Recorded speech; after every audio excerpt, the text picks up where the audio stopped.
gorgeous night in Atlanta, Georgia. NFL Network proudly presents the Baltimore Ravens and Atlanta Falcons on Thursday Night Football. The Georgia Dome is amped up as a pair of 6-2 teams square off, the Atlanta Falcons and the Baltimore Ravens. And we'd like to welcome those at Camp Arfjan in Kuwait, the third arm of tonight's national anthem.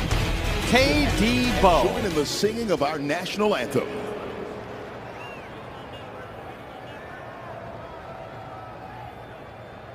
Oh, say, can you see by the dawn's early light what so proudly we hailed at the twilight's last gleaming, whose broad stripes and bright stars through the perilous fight o'er the ramparts we watched were so gallantly streaming, and the rockets' red glare, the bombs bursting in air, gave proof through the night that our flag was still there.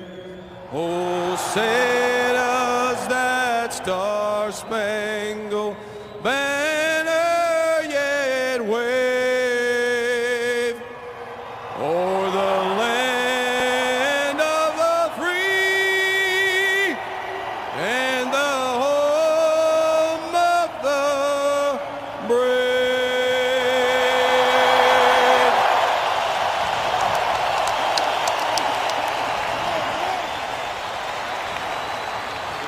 Well, Joe Flacco and the Baltimore Ravens getting set to take on the Atlanta Falcons here in Atlanta. Just a short time ago, Alex Flanagan spoke with Ravens head coach John Harbaugh. Two teams with a lot of similarities. What separates your team? Well, we'll find out tonight. We're going to play hard. We're going to be physical. It's going to be a hard-fought game. You know, we'll see. We'll find out tonight. Challenges. Where might you be vulnerable? We're going to get after this football team. They're going to try to get after us. It's just going to be one of those fights. That's what we're going to try to make it. We're going to try to make it a football fight. That's what we do. We're excited to watch it. Thanks, Alex. All right. Well, the Baltimore Ravens, they got Ed Reed back. He's a big-time playmaker. And guys, you look at these two teams. They're not only both 6-2, but they're both 4-0 at home. And Joe and Matt, they're really mirror images of each other. Well, when you look at them, you say that they're mirror images, but inside it, I think the Ravens defense probably a little bit tougher. Offensively, you feel like Matt Ryan gets the ball out of his hands just a little bit quicker. I expect Joe Flacco to step up tonight. That's going to be a big thing for the Ravens. They're going to have to take it to another level and give him an opportunity to get the ball out into the hands of the playmakers, go make some plays. And you look at this football game and you say, well, wait a second. The Falcons at home, they're almost unbeatable. Well, I'm looking at it from a completely different point of view, Joe, and here's what it is. In order for the Atlanta Falcons to have success tonight, it's going to have to come in the ground, and they're going to have to be able to run. Not only if they can handle a 7-man fronts, that's a big deal, but they're going to have to run eventually at an 8-man front if they can get the big man rolling. And if they can do that, they'll have great success. Both of these coaches were hired 3 years ago. Mike Smith spent 5 years as a defensive coordinator with the Jacksonville Jaguars. Won a Super Bowl in 2000 with the Baltimore Ravens. Spent 4 years with the Ravens as a D-line and linebackers coach. John Harbaugh in his third year, 26-14, 10 years under Andy Reid. And the Philadelphia Eagles, 9 years as special teams coordinator. Now the Atlanta Falcons, wearing their retro uniforms from their expansion year in 1966, will receive, and the Ravens will kick off with Billy Cundiff, who leads the NFL with, or second in the NFL with 24 touchbacks. Eric Weems back deep. And make that touchback number 25 as Weems has to take a knee. Let's take a look at the starting offense for the Atlanta Falcons. And one of the key components for them is their center, Todd McClures. He started 128 consecutive games. He makes all the calls up front. When you go to the skill position players, Michael Turner, 694 yards rushing on the season. Roddy White, second in the league with 58 catches, and The all-time leading receiver, tight end, Tony Gonzalez. Gonzalez with 37 catches this season. And right out of the gun, shotgun for Matt Ryan. On a 1st and 10. Able to hook up with Tony Gonzalez for his 38th catch of the season. Short gain of 3 on the play. When you watch this Atlanta team right now, it's imperative for them to get in 3rd and manageable. They need to get to 3rd and 5 or less. Then they feel comfortable running their scheme. And guys, they're trying to quicken the pace a little bit here as they go muddle huddle. 2nd and 7 from the Falcons 23.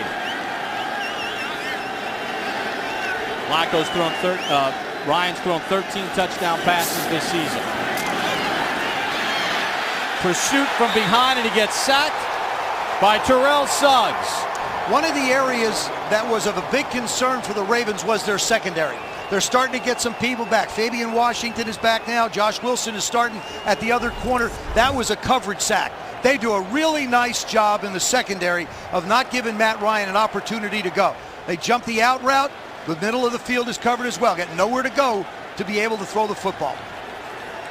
And one of the key conversations yesterday in visiting with the Falcons, stay out of 3rd and long. And that's what they have right here. 3rd and 17. Roddy White, 1st down. Out across the 40 to the 41-yard line, a gain of 28. If they can protect, Roddy White is going to get open. He's a big man.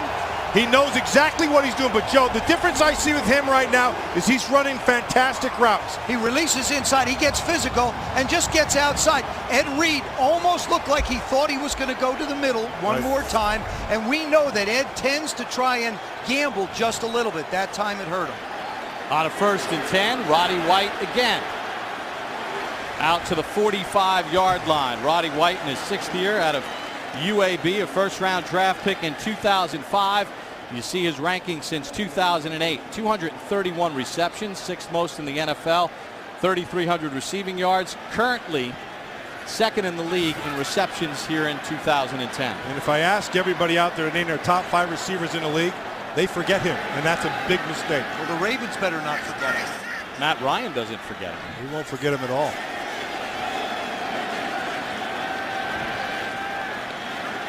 Opening possession, 2nd and 5. Michael Turner's 1st carry. Not a lot of room as Chris Carr came in from his cornerback position and held it to no gain on the play. Let's take a look at the Ravens defensively. Haloti Ngata will be a beast throughout the course of the night. We'll keep our eye on him. When you take a look at the linebacking core, it starts with 11-time Pro Bowler Ray Lewis. A few shakeups in the secondary tonight with Josh Wilson getting one of the starts at corner along with Chris Carr and Ed Reed. 3 interceptions back in the lineup.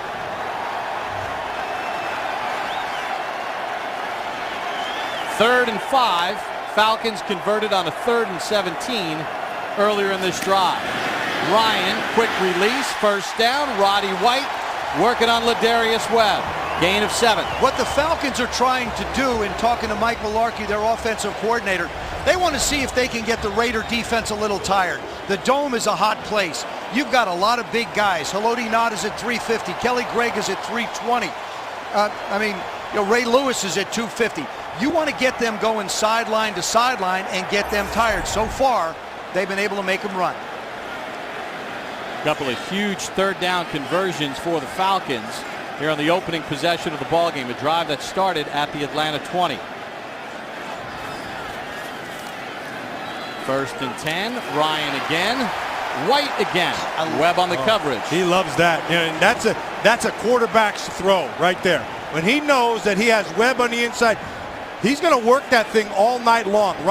His release has gotten better. It comes out quick, and it's right on time. I love this stroke. I mean, he sets, looks down the field, turns, the nice tight spiral, turns over perfectly, get it to the outside. On 2nd down, Michael Turner picks up about a yard. Good pursuit to the football by the defense of the Baltimore Ravens, a team that is not as good against the run as they have been in the past. The Ravens giving up nearly 105 yards a game on the ground. Michael Turner, 694 yards rushing on the season, 4.5 yards a carry.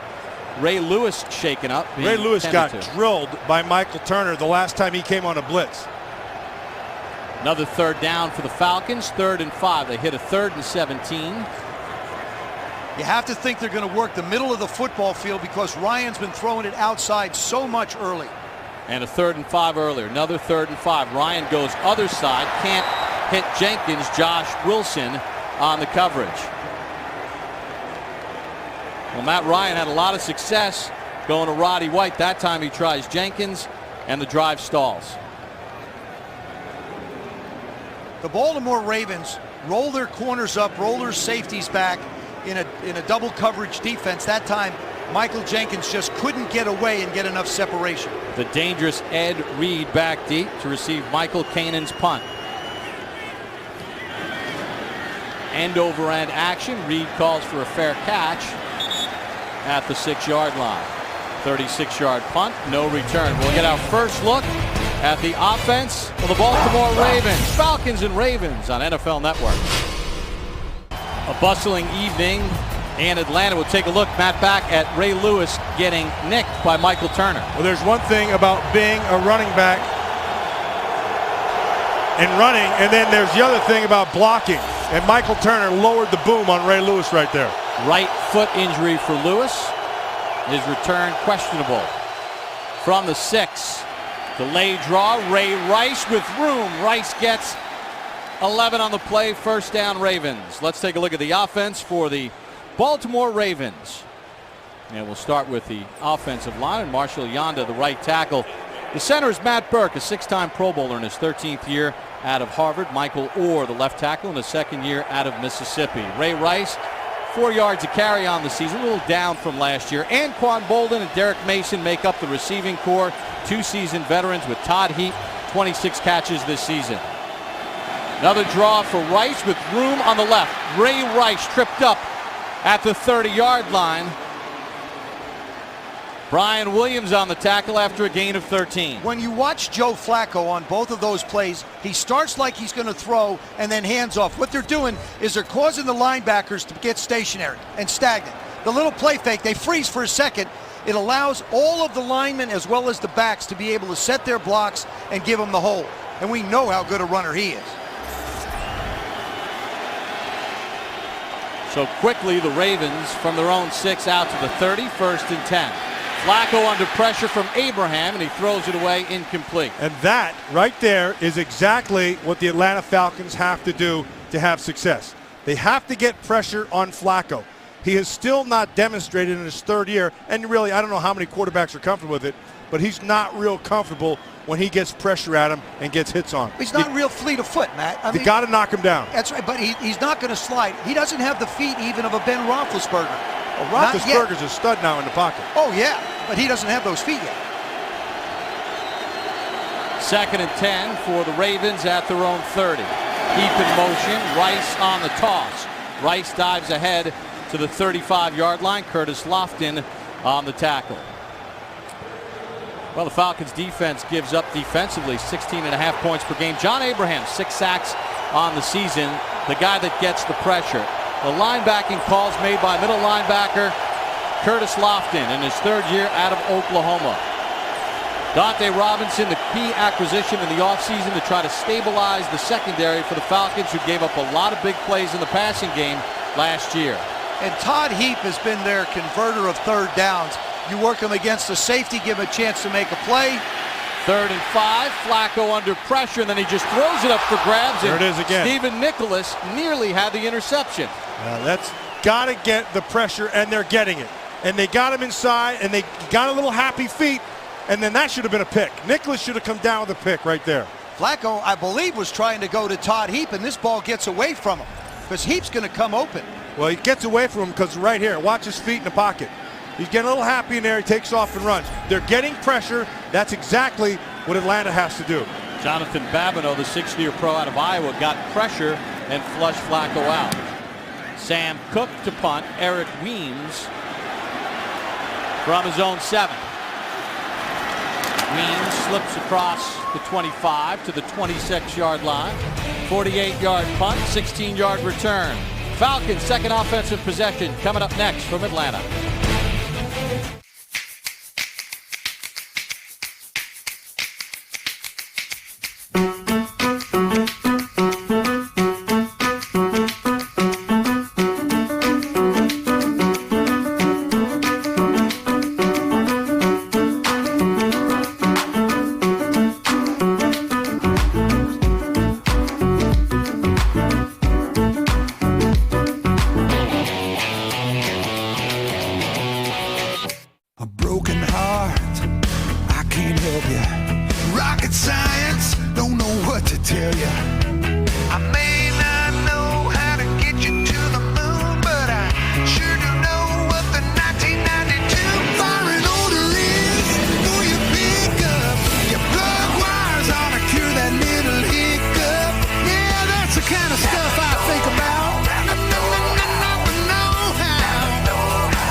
the taste of a barbie on the beach this holiday. Come on into Outback and try our special sirloin served with our freshly grilled lobster tails. It's here for a limited time at just $14.95. And purchase $100 in gift cards, get a $20 bonus card free. It's always fresh in the Outback. I was born like this. You can't decide to be tough on Sunday. We know what we're here to do. Just do your job. We need to get the ball, fellas. Win this game for me, man. Make plays. That's what I do. Matt, let's go to the chalkboard and look at Atlanta protection. Well, it's about numbers. That's all it is. So they're going to show 6, bring 5. Atlanta picks it up really well, and Ryan's able to get the ball off. This is the one, Michael Turner. He's responsible for the inside backer. Lewis comes, he lowers the boom, and another completion. If they can keep protecting Joe, they got a shot. 90% of the time in a collision like that, Ray Lewis wins. That was that 10%er. And Ray Lewis back in the ballgame after missing that one play. 1st and 10 on the Falcons' second offensive possession. Ryan 5 of 6 for 48 yards to this point. Turner, not a lot of room as he takes it out to the 30-yard line, and then DeJuan Landry and the rest of the Ravens come in and shut it down after a gain of 2. If you look at this Atlanta Falcon offensive line versus the defensive front of the Baltimore Ravens, it's not a very athletic offensive line. It's not very big. Collectively, they're much better than they are individually, and they have to collectively win that battle. They're not going to win a beauty contest, but as a group, they play well. I don't know too many offensive lines that will, Bob. When you win, they're all beautiful. Except my guys. They were gorgeous. 2nd and 8 from the 31. Again, Turner with some room takes on a defender at the 35-yard line and picks up 5 on the play. Harvey Dahl, number 73, the right guard, does a real nice job of getting around outside and getting the linebacker blocked. And that's all you really need to do. You got to get around outside, block the linebacker.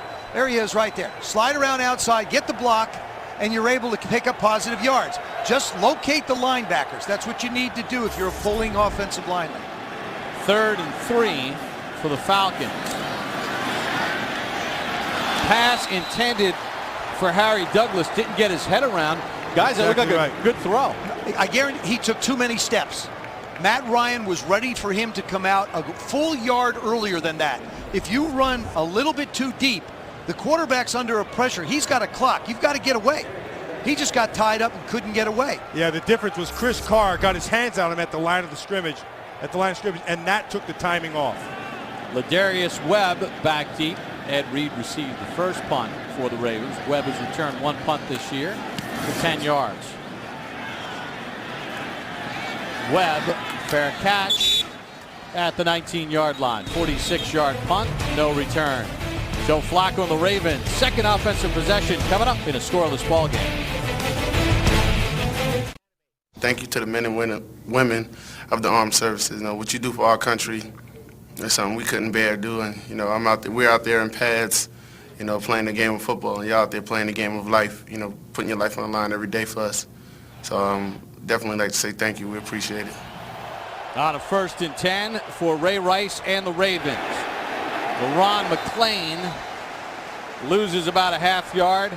Chauncey Davis on the tackle. Well, we want to say thank you to the men and women defending democracy at Camp Arfjan, Kuwait, run by the 3rd Army. The camp is a staging area for Navy and Army Marines and Air Force personnel. Special Branson Dillon from Cleveland, Ohio, leading the men.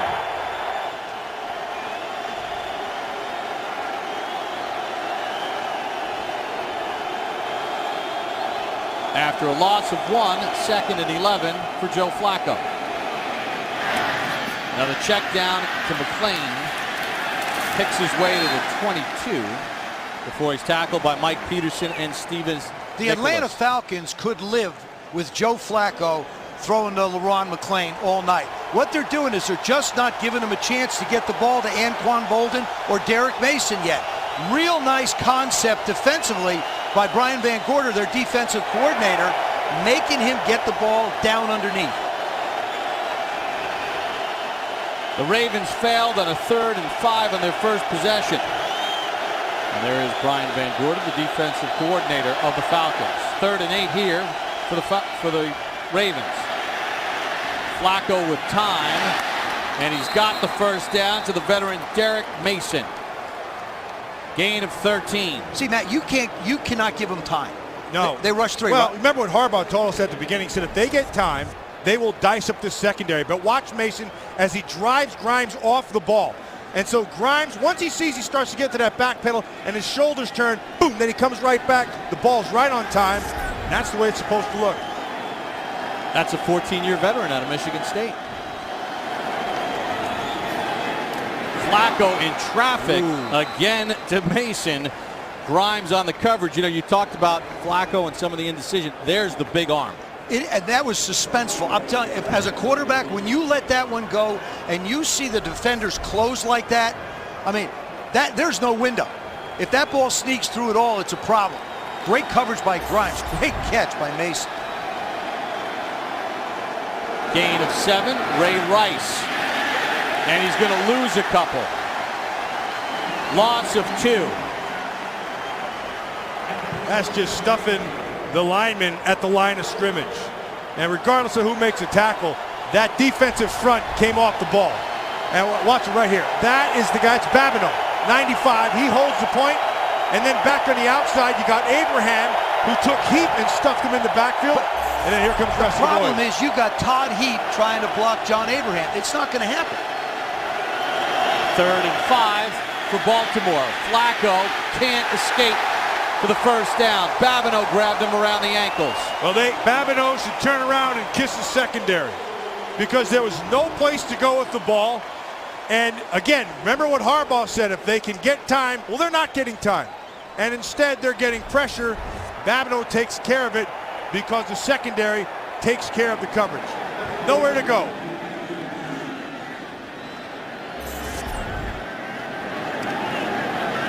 Sam Cook to punt for the second time.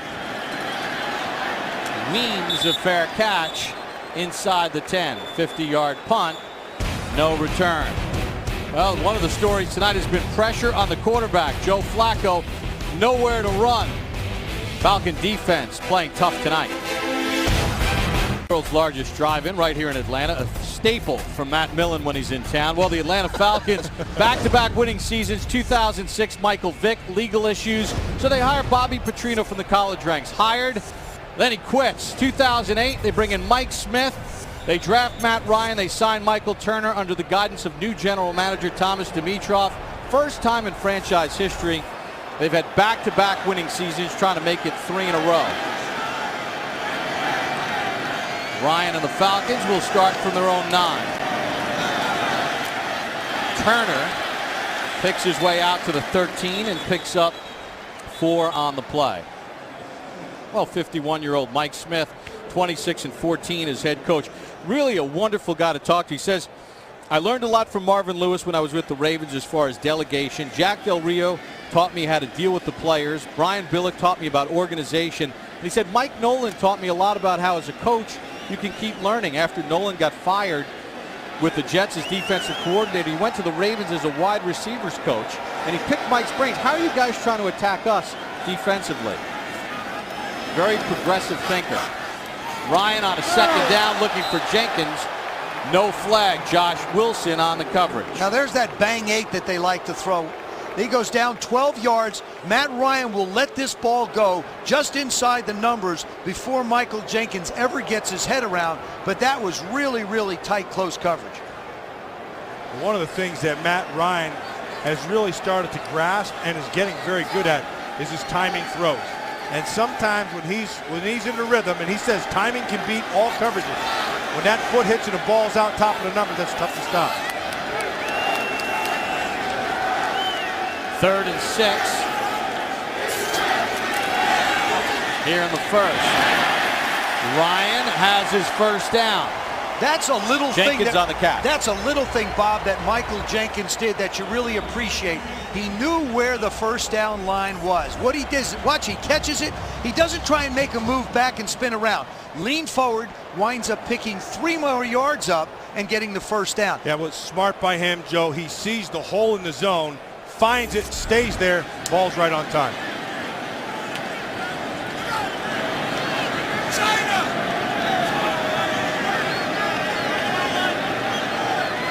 Ryan audibilizing at the line. Play clock down to 5.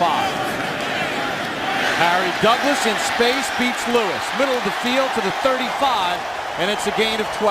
That's just smart football. They spread you all out. The Ravens are still keeping the 2 safeties deep, so you have your defensive and the field spread, and then you just take Harry Douglas and you say, you know what, I'm going to bet on your speed. You go ahead and run to the open spot, and he does it well. And they don't even block Chris Carr, number 25, coming in Matt's face. They let him make the decision. Well, offensive coordinator Mike Mularkey said, we've got to start making some big plays. We make one every 5 games. We need to make 5 a game. Douglas makes a big play there with the catch and run. On a 1st and 10, Jason Snelling to the 40, and he picks up 5. Well, quarterback Matt Ryan's in control here early, and he's in control when he's at home. Only 3 quarterbacks since 1950 have posted 17 wins in their first 18 starts of their career. Matt Ryan, Danny White with the Cowboys, and Darryl LaMonica with the Oakland Raiders. So he is very comfortable in the Georgia Dome. Unfortunately, a couple of those Danny Whites were mine. Well, I'll show you with the maturity right now of Matt Ryan is how he's in control at the line of scrimmage right here. Quick decision. Jenkins thrown back by Fabian Washington. It's a gain of 4. Well, Matt Ryan has hit 9 of 12 for 79 yards. The Atlanta Falcons at 6-2, 4-0 at home, trying to defend their home turf against Ray Lewis and the Baltimore Ravens on Thursday Night Football. A look at the nighttime sky with our aerial views of Atlanta, brought to you by Southwest Airlines. The Georgia Dome, home of the Atlanta Falcons, 4-0 on the season, taking on the Baltimore Ravens on Thursday Night Football. Get the last word on all of Sunday's action with NFL Game Day Final. Catch the best highlights, inside commentary, and more. Don't miss NFL Game Day Final Sundays at midnight Eastern, only on NFL Network. I love when Dion does his 21st and prime, all the highlights. Start the second quarter, 3rd and 1 for the Falcons from their own 44. Snelling and Turner, they give for Snelling. First down. Jason Snelling and a first down. When you watch Matt Ryan, and I'm not saying he's this guy, but he reminds me of Peyton Manning when he was developing as well. And Tom Brady. Very conscientious. Both of them. And this is stuff that I love right now. He's a very cerebral kid. He's in control at the line of scrimmage. And he's taking what the defense is doing, and he'll position his players accordingly. Nice. You look at his eyes. He's looking at what's going on. He hasn't missed a call yet. Every check has been the one he wants. Safety drop down to going single high. Yeah, that's Ed Reed. Tony Gonzalez hit by Reed, and he's into Ravens territory after a gain of 7. Let's check in on the sideline with Alex Flanagan. Alex? Hey, Bob, well, you talked to Falcons GM Thomas Dimitroff speaking about Matt Ryan, and he speaks so highly about how he has taken his time, come into this team, earned respect and credibility of his teammates. He says even though he was a high draft pick, didn't come in thumping his chest. Well respected as the first down picked up by Snelling. Joe? I was talking to Mike Mularkey, the offensive coordinator of the Falcons. He said when Matt Ryan was drafted, on the first play, he gets in the huddle, he looks at Roddy White, and he says, this is for you. Get your rear end down the field. I'm throwing it to you. Mike said he got chills. He knew he had the guy he wanted who was in charge. 10th play of the drive coming up for the Falcons.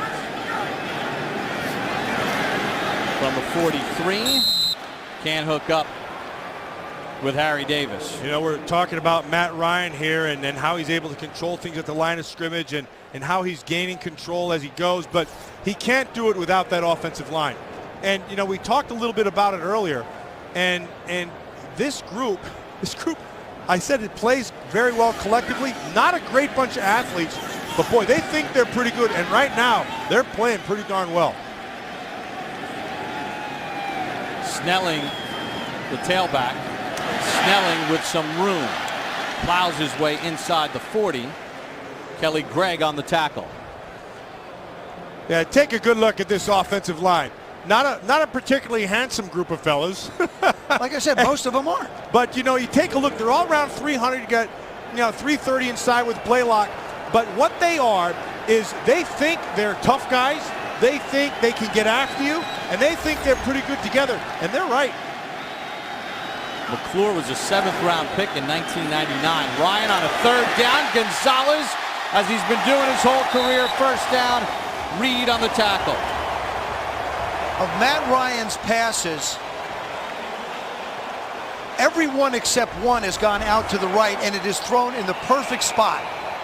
Puts a move outside. Ed Reed can't quite close. Talking to Ed Reed last night, he still feels like he's in training camp. And you could see that the legs just couldn't quite get him where he wants it. Roddy White tripped up by Josh Wilson. That'll lose a couple on the play. Now, you said that right there about Ed Reed, and he talked about that. Said his legs still aren't under him. But on that last coverage, you're going against Tony Gonzalez. Tony Gonzalez doesn't run very well anymore, okay? So he's coverable, except within 10 yards. Within that 10-yard framework, Tony Gonzalez can still get open time and time again, and he proved it against All-Pro.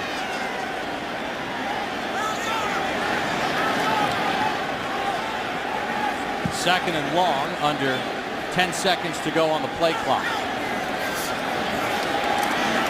Ryan, wide open, Snelling. Takes on Landry, touchdown!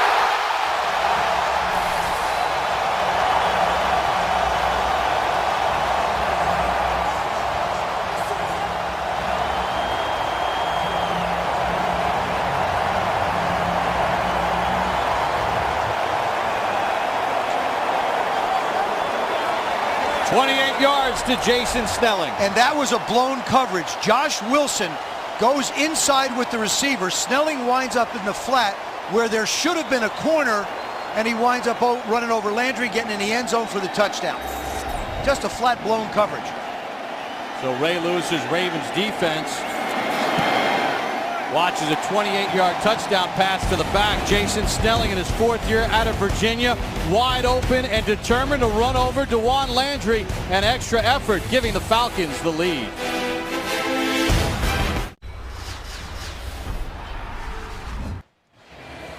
Well, the Baltimore Ravens defense gives up a long drive to the Atlanta Falcons. 14 plays, 91 yards, 6:38 off the clock. 28-yard touchdown pass to Jason Snelling, who was wide open. Yeah, Jason Snelling's a legitimate receiver for them. Had 22 catches, had 1 touchdown before that one. When you look at that play, the Ravens got confused underneath in their matchups. They were man underneath with 2 on top. They lost Snelling, couldn't find him, and then he found the end zone. David Reed back deep. Michael Kanan with a booming kick, his 12th touchback of the season. So the Baltimore Ravens give up a 91-yard drive. Ray Lewis and the defense eaten up. Ravens need to respond. Welcome back to Atlanta. The Falcons lead the Ravens 7-0. 11:24 to go in quarter number 2. A 91-yard drive by the Falcons. 28-yard touchdown pass to Jason Snelling. Willis McGahee has checked in at tailback for the Ravens. McGahee nowhere to go. Babineau got a hit on him. McGahee keeps his feet and makes something out of nothing. Tremendous 4-yard run for the 8th-year pro out of Miami. Bob, when people hear a 4-yard run, they say, what's so tremendous about that? When you saw the amount of territory that he covered and the amount of Falcons that he made miss, that's a terrific run. On top of that, Willis McGahee's having himself a pretty darn good year. Now he is, to me, he's back all the way. He was a starter, and now he's relegated to backup duty, but he's handling this role fantastic. And around Dante Stallworth, who was injured in the preseason, takes it out near the 40-yard line, a gain of 15. Had a foot injury in the last preseason game. Sat out the second half of that preseason game. Suspended by the National Football League last year.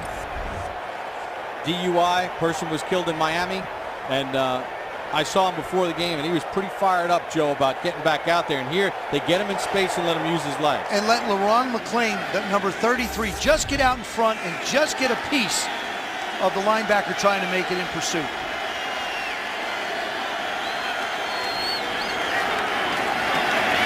McGahee again, nowhere to go. Chauncey Davis with his 16th tackle of the season. Babineau with good pursuit as well.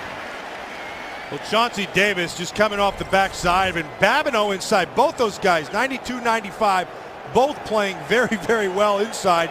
And they're taking it to Grubbs inside and the entire inside of that Raven offensive line. Matt Burke, Chris Chester, the inside three. Babineau getting after him pretty good, along with Davis. Rice is checked back in at tailback. Flacco to the 45-yard line. TJ Houshmandzadeh, released by Seattle, signed by Baltimore this summer. 10th-year pro out of Oregon State, makes his 12th catch of the season. TJ's been a little bit vocal about the fact that he doesn't feel like he's been getting an opportunity to make plays. He's getting some tonight. As you mentioned, Bob, his 12th catch, but only one touchdown. But that was the biggest touchdown. It came to beat the Steelers in Pittsburgh. This is the shortest third down attempt for the Ravens tonight. 3rd and 3. Flacco under pressure, gets it away, but incomplete. Davis was there to meet at the quarterback. You have to be impressed with the speed of this defensive line. And Mike Smith told us yesterday, they're going to roll a lot of guys through. He's looking for a place to go. Now he's looking for a place to escape, but there's nowhere to run and nowhere to hide. And the guy who I'm impressed with right now is Babineau out of Iowa. He's getting a heck of a push on the inside. Sam Cook to punt. 8:47 to go here in the half. Weems will let it bounce. Great spin as it goes dead at the 3 and down at the 7. 47-yard punt, no return. Joe Flacco under pressure all night. Falcons with a 7-0 lead. Happy Veterans Day, everybody. This is Specialist Branson Dillon coming to you from Camp Arif John, Kuwait, home of 3rd Army. I'm here with some 3rd Army service members ready for some hard action football. Now, none of this could be possible without the contributions from veterans that came before us. So from all of us here at 3rd Army to the veterans out there watching on television, we salute you. And we thank you, Special Branson Dillon, and those at Camp Arif John in Kuwait. 4:30 in the morning was when the game started, and they're watching it live on NFL Network in Kuwait. 1st and 10 for the Falcons. Michael Turner gets a yard, and that's it. It's only the 9th run for the Falcons. They've dropped back to pass 18 times, 17 completion, 17 attempts, and look at the Ravens defense. 4 touchdown drives of 90 or more yards allowed this season. That's the most in franchise history. They're giving up 310 yards a game. But the thing that the Falcons have done in the first part of this football game is they've been able to convert 3rd downs. Whether it was 3rd and long we saw on the first drive or whether it's 3rd and 3, they managed to get it done. They're 5 for 7 so far. And they hit that big 3rd and 17 on their first crack at it on their first possession.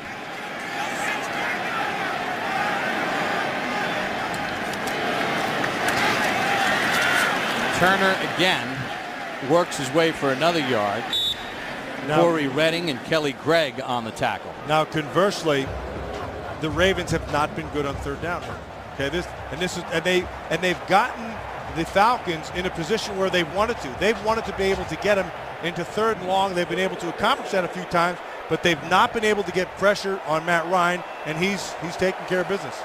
And he gets the ball out of his hands so quick. I love his stroke. I love the way the kid throws the football. Here's the key right there. That's Haloti Ngata. When he's pushing the inside, that the edge rushers can get there. Falcons are 3 for 4 on 3rd down attempts between 5 and 8 yards. Ryan Gonzalez. 1st down. Gain of 13. What you saw was a clinic in receiving from Tony Gonzalez. He gets his hands away from his body. He'll go up and snatch the ball. It's a simple out route. He's going on the safety. It just goes up and gets the ball, takes it away. Nakamura is exactly where he wants to be, but Gonzalez runs a smart route. Knows the defender has inside position, bends it outside. You're on the same page. By the way, he still runs a 4.7, he told me. Yeah, well, that's a 30, not a 40. He uses his own watch. Jenkins, little wide receiver screen, and nothing there as Ladarius Webb holds it to no gain on the play. You know, we talked about Matt Ryan and the Falcons, and you know, they're using this no huddle. They're keeping the tempo. It feels like the Ravens are constantly off balance here. And they want to get them tired. I mean, they're big guys over on that side of the ball. We know how stout they have been in the past against the run, although not this year. But you can see every one of them has their hands on their hips, and they're sucking wind right now. Atlanta running their 31st offensive play. Ryan was looking for Jenkins deep. Jenkins turned it in. Yeah, that's a misread. And that was just on the cover, too. He just hit it. And you saw Matt Ryan tapped his chest and said, hey, that's me. Yeah, that was on him. You know, it's interesting, you know, his utilization now of Tuesdays. He said when I was a rookie, I came in and my head was swimming. Now I come in, get a workout, get in the cold tub, look at some tape, visit with the coaches. They fax me the game plan on Tuesday night. Really growing into the job. It's fun now. It's fun. I said to him, they still fax you things? They don't email? He said, well, they're scared someone might, you know, hack into my email and someone will steal the game plan. 3rd and 10. Snelling ain't getting away from Ray Lewis this time. Ray smelled that one right from the start. And all they did was rush 3 and dropped 8. And Ray, this is where I still think Ray Lewis is as good as any linebacker in the National Football League. You know, watch him. He's right in the middle of that defense, and he sees all, and he can still come downhill. You're not running away from him. Gain of 4, Ladarius Webb back to return the punt from Michael Kanan.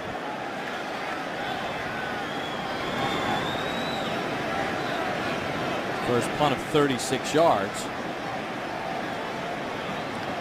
But it's because he was kicking inside of the 50. Kicking into the wind. Sometimes you have to rip it, other times not. Webb nearly lost it. Webb, as flags fly, tackled at the 43-yard line. Several flags come in. 38-yard punt, 5-yard return, scramble for the ball as Webb was going down. It looked like Donnell Ellerbe hit Nicholas right in the back.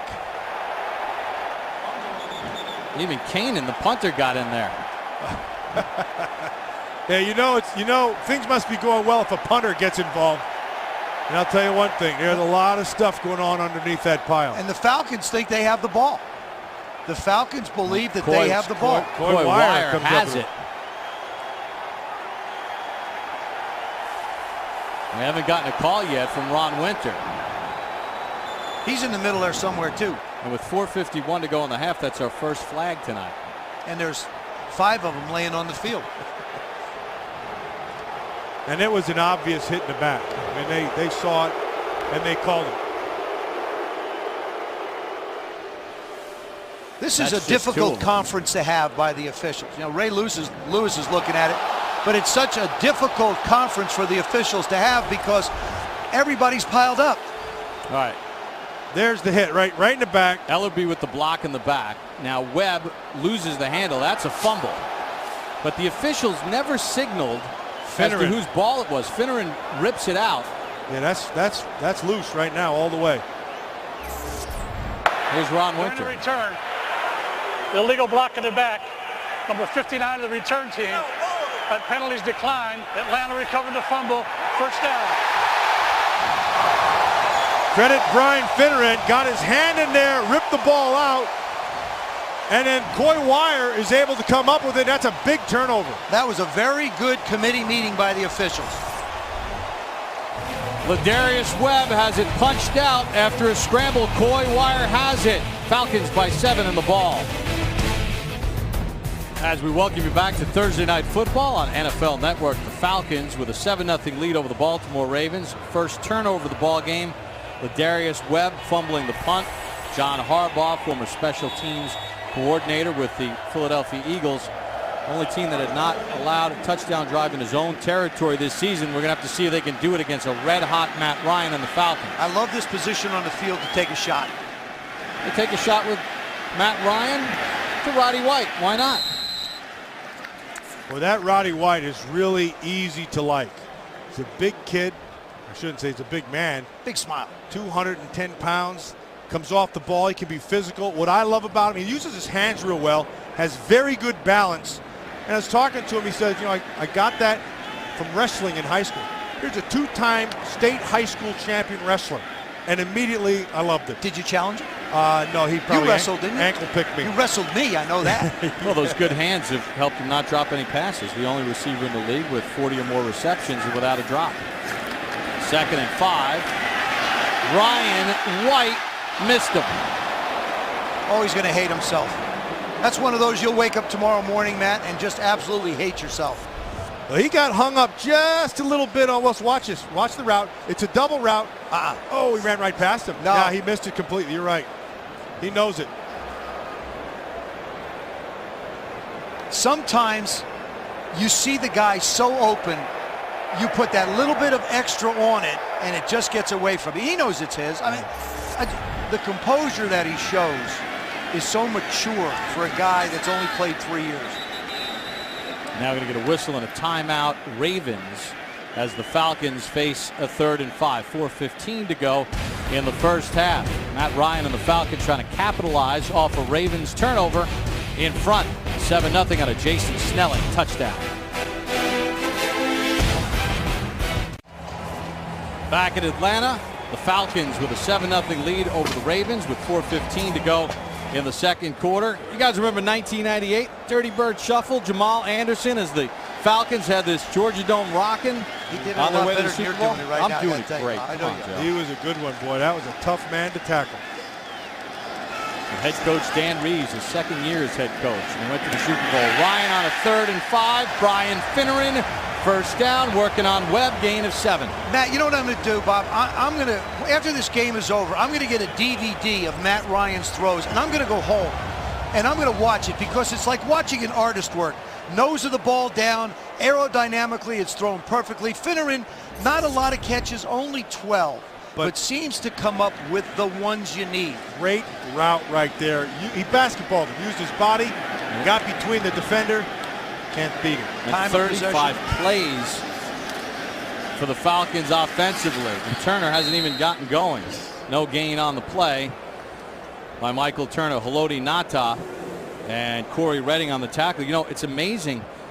The Falcons on 3rd downs are 5 of 6 between 5 and 8 yards. And it's Matt Ryan looks so comfortable And it's Matt Ryan. so decisive. It's Matt Ryan. Yeah, I'm taking it a step further. It's that offensive line that's giving him pressure. He's able to get the ball out. They have not collapsed the pocket at all. Nada's got to come up bigger here. That's because you look like those guys. That's why you're always taking their side. All starts up front.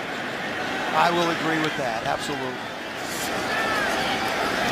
2nd and 10. Ryan with the check down. Obi Moheli with the catch. Picks up 2 on the play. Moheli, a former 4th-round draft pick of the Ravens back in 03. Matt, what works along with an offensive line blocking like the Falcons line does is if the quarterback gets the ball out of his hands quickly like Matt Ryan is, all of a sudden that offensive line, they have clocks in their own heads. And they know very well when the ball's supposed to come out. And Matt gets it out so quick, so you don't see any pressure in his face.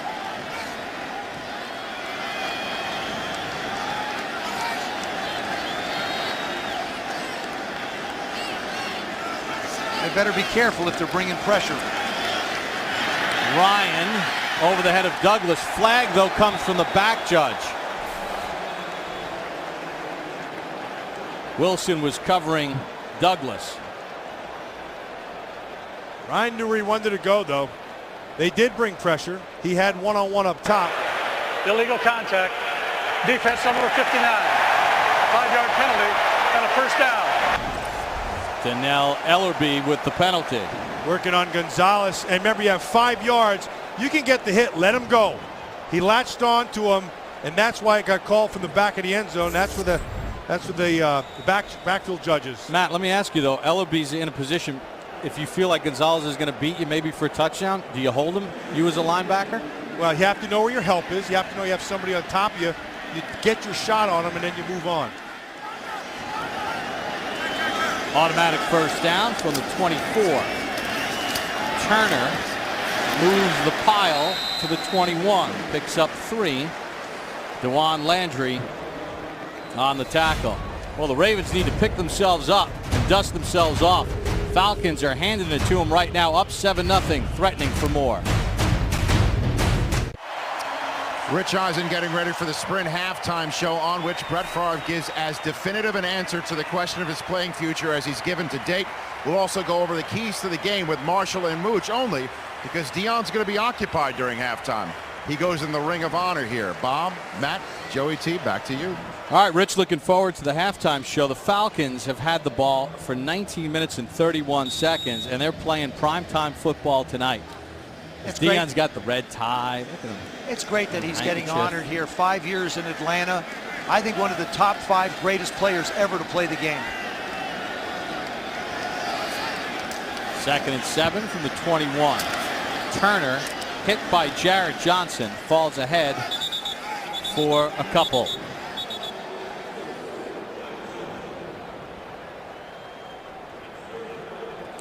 Well, with NFL Game Rewind, relive every game from kickoff weekend through today, online and in HD. Sign up now for a limited time free trial offer at NFL.com. Game Rewind. Great way to go back and watch the games. And you can watch Matt Ryan. 25 passes already thrown in the first half, the most in the first half in his career. I don't care. I told you, I'm getting the DVD. This down right here is where they've been money in this first half. They have won on 3rd down. And the Ravens have to try and stop them. 5 of 6 on 3rd downs between 5 and 8. Ryan has some room, slides near the marker. It's going to be close. He should have gone head first and he'd have been fine, but he slid and they mark it. Ooh, it's really close. Remember, that line's not official. Ed Reed got shaken up on the play. Well, what they will do when they mark, when a quarterback slides, what they're going to do is where his bottom hits the ground and where the ball is. You'll see him slide, the ball is in the same spot, and they'll wind up marking it, which I think they got a first down. Yeah, and Ed comes over the top there. And he comes up limping like you mentioned. But you know what I'm noticing right now? And I don't know if you can see it at home, but there's a couple of little extra things going on after the play. It's getting dicey down there a little bit. Looks like that's a good spot, too, by the official. Right up top here, that's very well done. Guys, what about that forearm that came to the head of Ryan in the slide?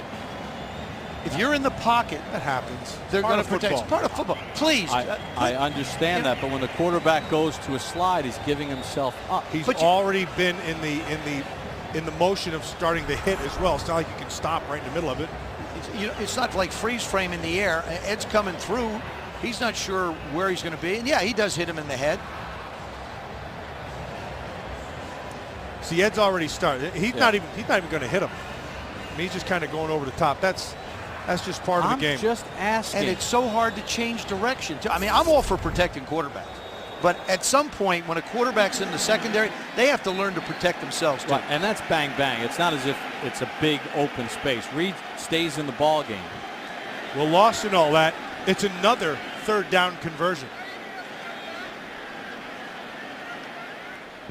And I think what's happening now is that Ron Winter has been buzzed from upstairs, and they want to review the spot.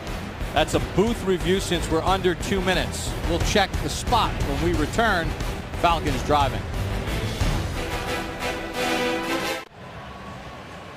Well, it was a 3rd and 5, and Matt Ryan trying to run for a first down. Needed to get to the 14-yard line. And he did. Yeah, it looks like he did. And he starts to slide sideways, and the ball comes out. See that? So it's not all the way behind him. And remember, the ruling on the field is first down. You need definitive evidence to overturn this. This has been ruled a first down for the Falcons. But what more important than all the rulings, I love what Matt Ryan did. He saw it, he made a definitive move, and he knew he could get the first, and he went and got it. He's been, I mean, he's run 28 times before this for almost 70 yards. After review, the ruling on the field stands. It is a first down.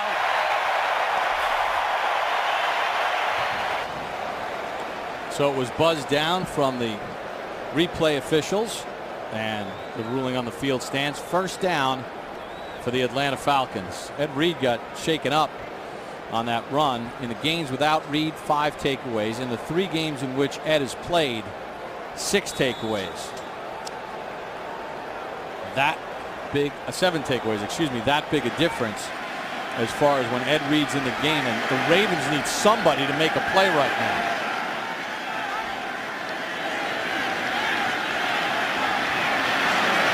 Flacco's going to just park it. Smart. Excuse me, Ryan's going to just park it. Well, and they just flooded the inside here. He's just taking away everything with coverage.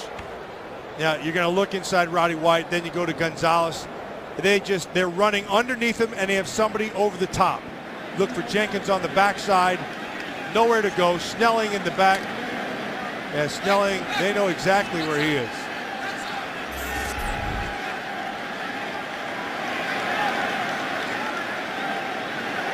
Second and 10 from the 14.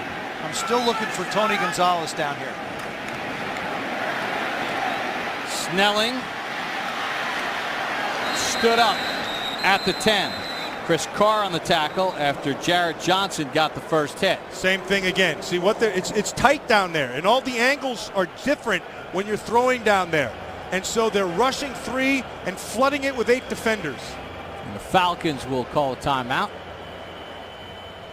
leaving them 1 left. Well, Matt Ryan, 27 attempts already in the first half. He's been brilliant. He's been on the money with every throw. Whether he's falling back a little bit, when he sets and throws, the ball comes out in a nice tight spiral. This one winds up being a touchdown. But the balls to the sides, the third down pickups that he's been able to make, everything has been in a position where it cannot be contested by the defender. 20 for 27. That's like a game when I played for me. And to go back, it's a game. And to go back yards. to Matt's point, the offensive line, Joe Flacco, has been under a lot more pressure than Matt Ryan.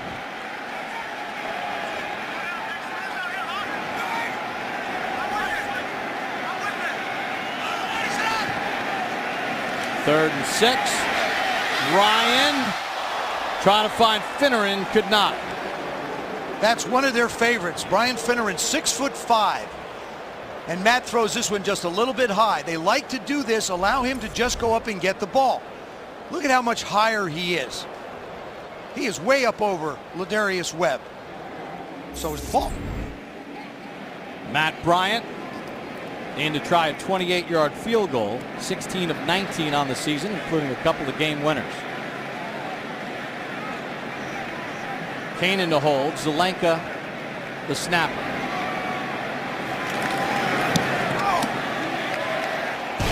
And Matt Bryant knocks it in from 28 yards out. Falcons by 10, late second. Much has been said about Bill Parcells. Now NFL Network delivers Parcells in his own words in a new documentary. Bill Parcells, Reflections on a Life in Football, debuts Friday, November 19th at 8 Eastern, only on NFL Network. That's you guys, good stuff. Yeah, I mean, really both of you guys stuff. played against Bill Parcells' coach teams. Wow. 2 Super Bowl championships with the Giants, took the Patriots to the Super Bowl, had the Jets within a half of the Super Bowl. I think Bill Parcells could go in the Hall of Fame as a coach, which he will, or even a personnel director. You take a look at the teams that he has put together, and within 4 years, every one of them is either in the playoffs, in a championship game, or in the Super Bowl. He has so much talent in both aspects of the game. He knows people, and you look where Miami is, for example. Went down there in a short period of time and got it fixed. That's his strength.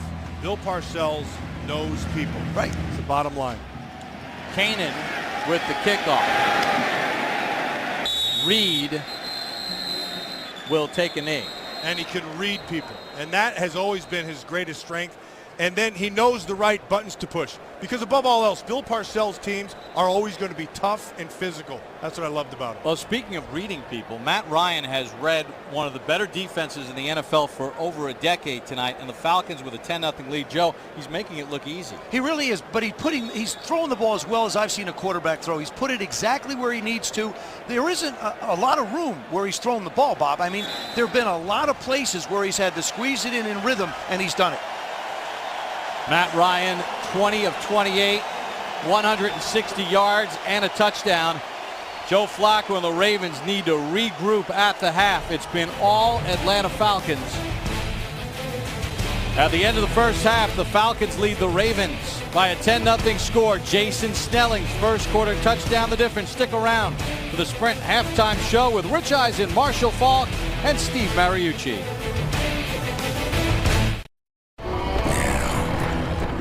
The time for bold statements. Takes on Landry, touchdown! Time to make a two-fisted claim on postseason play. He gets sacked by Terrell Suggs. And the Falcons think they have the ball. Now is the time. Well, it's been all Atlanta Falcons in the first half. 10-0 the score, as Matt Ryan has been phenomenal so far in the first half. The time of possession, everything in favor of the Falcons. But guys, as well as they've played, the Ravens are still in this game down only 10. They are, and you've got to find Anquan Boldin. If you're the Ravens, he's been your leading receiver. You brought him in to make plays for you. You can't wait much longer. I think the first series right now, you have to figure out a way to get him the football. I completely agree with that. And then also, when they did have success early, they were running Ray Rice. And I think they need to run Ray Rice, find Anquan Boldin, and Heap fits into that discussion somewhere also. Well, guys, you take a look at the key first half stats, and time of possession, number one. Third downs, they've been phenomenal, 8 of 12. It's the first time the Ravens have ever given up 8 third down conversions in the first half. Let's send it down to Alex Flanagan for more.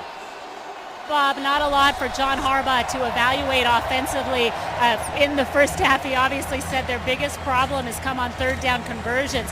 The Falcons, 8 of 12 on their third down conversions, while Baltimore is 1 of 4. Certainly they'll try to change that. Time of possession has just killed the Baltimore Ravens. But Bob, this team is good at making adjustments, as we have seen in the past. Alex, Anquan Boldin not even targeted for a throw from Joe Flacco in the first half, as Flacco was just 5 of 8. Ray Rice kind of had things going early. 4 carries, 27 yards.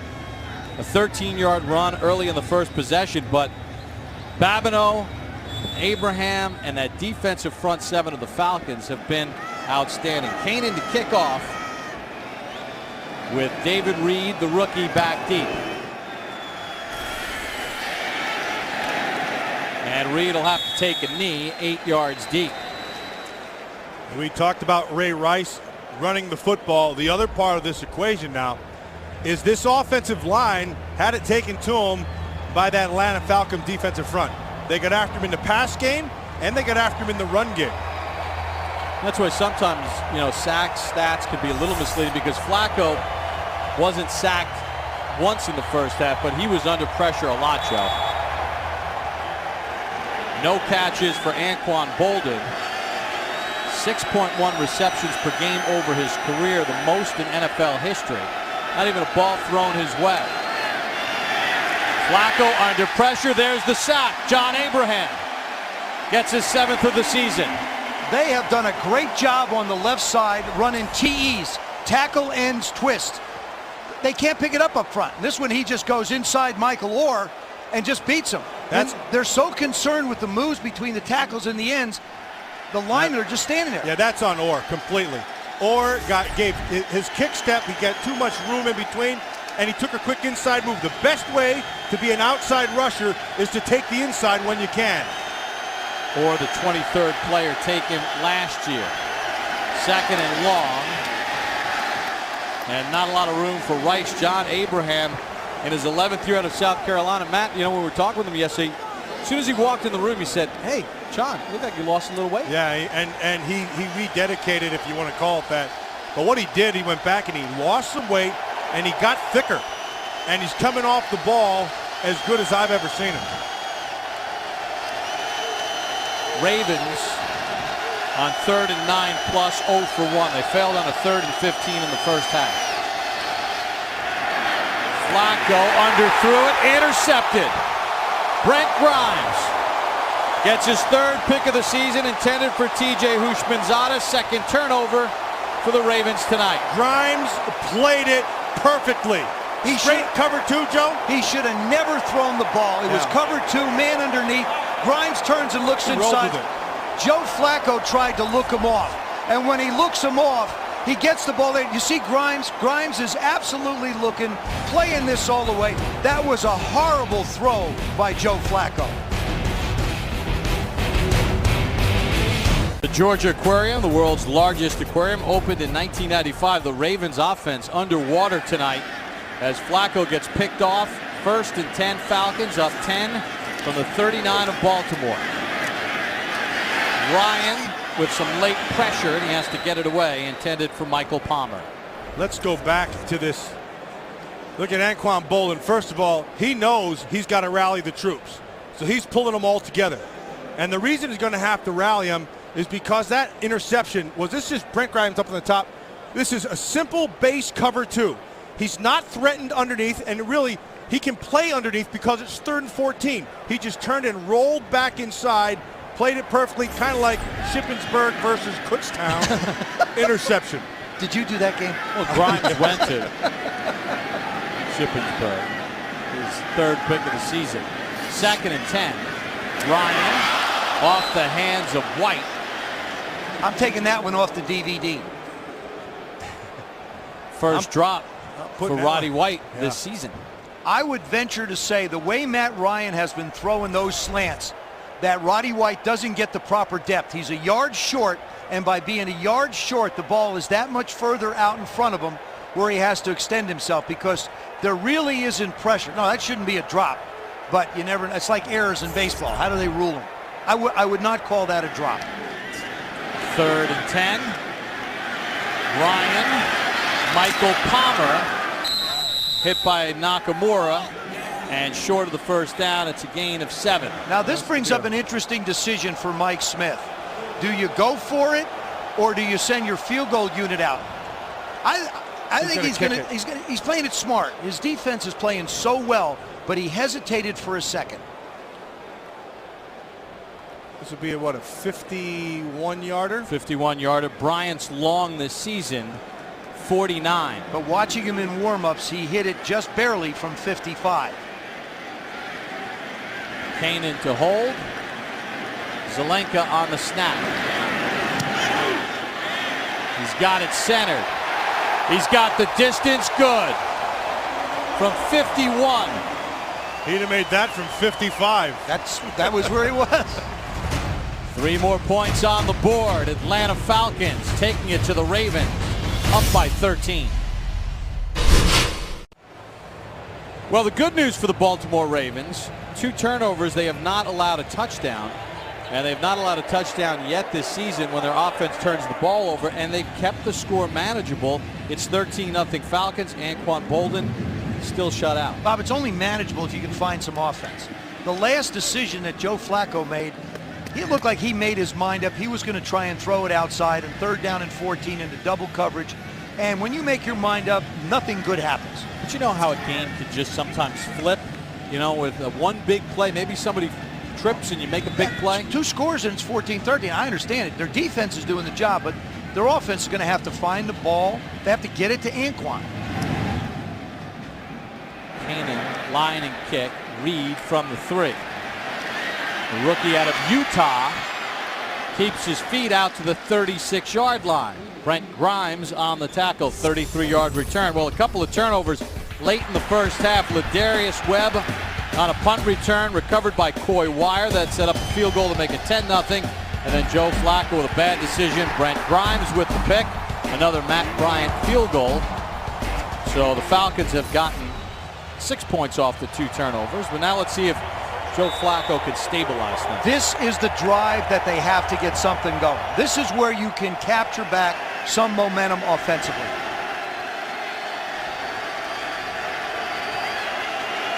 Bolden in motion. Ray Rice gets about 8. Lofton on the tackle. Now this is smart to me. You're Cam Cameron, you're the offensive coordinator. Let's go back and hand the ball to Ray Rice. Let's settle down here and let's go establish one thing. And on that, they were going to run inside the tackle, but Abraham took the hard inside move again, and he quickly bounced it outside and sets up 2nd and 2.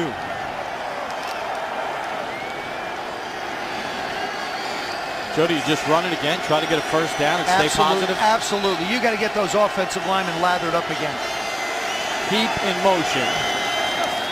Rice with a first down takes on Dante Robinson into Falcons territory, a gain of 8. What they're doing right now is they're going to, by running the football, they're going to allow Joe Flacco to get back into what he did very well coming into this game. They're 6-2 because their passing game is based to a large degree, a third of it comes out of play action. You see that 32.3%, highest in the NFL, and tonight he hasn't thrown one.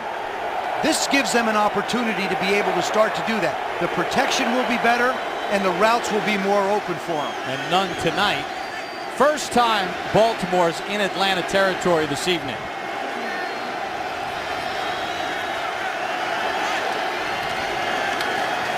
They feed Rice, keeps his feet, and gets a yard.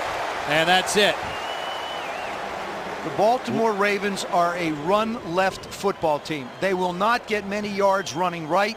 You run behind Michael Orr, you run behind Ben Grubbs. Running right, can't get it done. And then William Moore comes up from his safety spot with the fill. Well, and Babineau takes a hard inside move to force that whole thing back outside. But when they're having success, Joe, they're running at the defensive ends of the Atlanta Falcons. That's when they have success. Bolden in motion, 2nd and 9. Little play action this time. Flacco airing it deep. Had Mason but couldn't find him. Grimes a little late in the coverage. And that time managed the pocket brilliantly. And that's one of those times, Matt, where we talk about you don't have to get a sack, but all you need to do is make the quarterback get off his rhythm and his timing. As he makes this fake, right now he wants to step up and throw the ball, but now he has to take a couple more steps. Mason gets on top, the ball should be in the air. It's too late, and he has to try and muscle it down the field. That was a good route by Mason, too, to see how he bent it back out to get the separation and then come back in. You can do it with play-action passing. Georgia Dome in full throat on this 3rd and 9. Flacco's going to run it and get the first down to the 35-yard line, a pickup of 13. I like that by Flacco. Do whatever you have to do. And be definitive. And he did it. And he saw it, and he knew exactly what he had to do.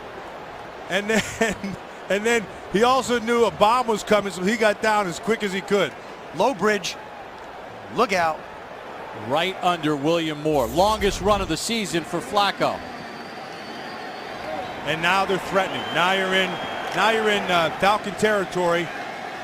Let's see if they don't continue to pound the football, draw those guys up, and then play action again. Run left.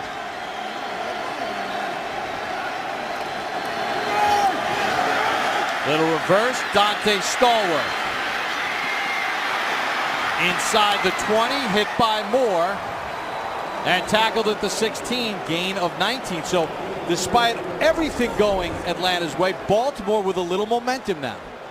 Well, we talked about them running left, go left. All right, what happens? You start and get the flow of the defense completely, and then you come back. Man, that's just a well-conceived play and a good call by Cam Cameron. They had about the same amount of yards the one they ran in the first half. It's the way to keep the Falcons linebackers at home. Ray Rice heading to the Ravens locker room. McGahee in a tailback. Screen. McGahee hit by Davis, and then Walker gobbles him up. Boy, Matt, Walker had that thing read from the start. Yeah, read it really well, and it tried that fake left, then come to the right side. But Walker, you know what, this defensive line has really played well tonight. Babineau's had himself a good game. Abraham, Walker sees it, gets right back out there, and even though he doesn't make the initial tackle, he forces everything back inside and makes the play. Brian Van Gorder in his 4th year with the Falcons as the defensive coordinator. Loss of 4, 2nd and 14 for Baltimore.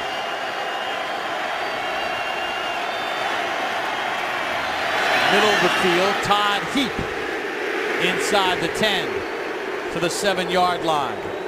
Now this is where the nightmare has begun for the Baltimore Ravens. They had a real problem last week. They wound up backing up and backing up. They have not been very successful inside the 10-yard line. Heap was a yard short of the first down. On their last 6 drives, they haven't gotten a touchdown. McClain and McGahee in an eye set. McClain, extra effort, gets the first down inside the 5. Well, the new NFL.com mobile apps are here. No matter where you are, you can track scores, set fantasy lineups, and get highlights of your team's big plays. Go to NFL.com/mobile to learn more. And true to form, they ran to the left side, trusted Orr, trusted Grubbs. You close your eyes. Got behind him and powered through it. Close your eyes, because that's where they're going to go. 1st and goal for the Ravens.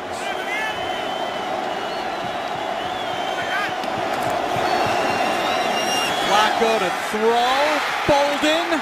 Touchdown, Baltimore. First catch of the night for Anquan Bolden. His 6th touchdown catch of the season. It's just like last week. They didn't go to him until the 4th quarter, but he's money. He's absolute money. This is a well-thrown ball. It's flat, and he lets Anquan go up and get it. And Grimes misjudged the throw. He was in position to be able to defend it, but this whole drive was made possible by the running game. Mistimed jump, you're right. Mistimed jump by Grimes. Billy Cundiff for the extra point, and Cundiff knocks it through to cap off a 10-play, 65-yard drive that used 6 minutes and 1 second. Anquan Bolden with his first catch of the night. Joe Flacco his 13th touchdown pass of the season. Ravens within 6.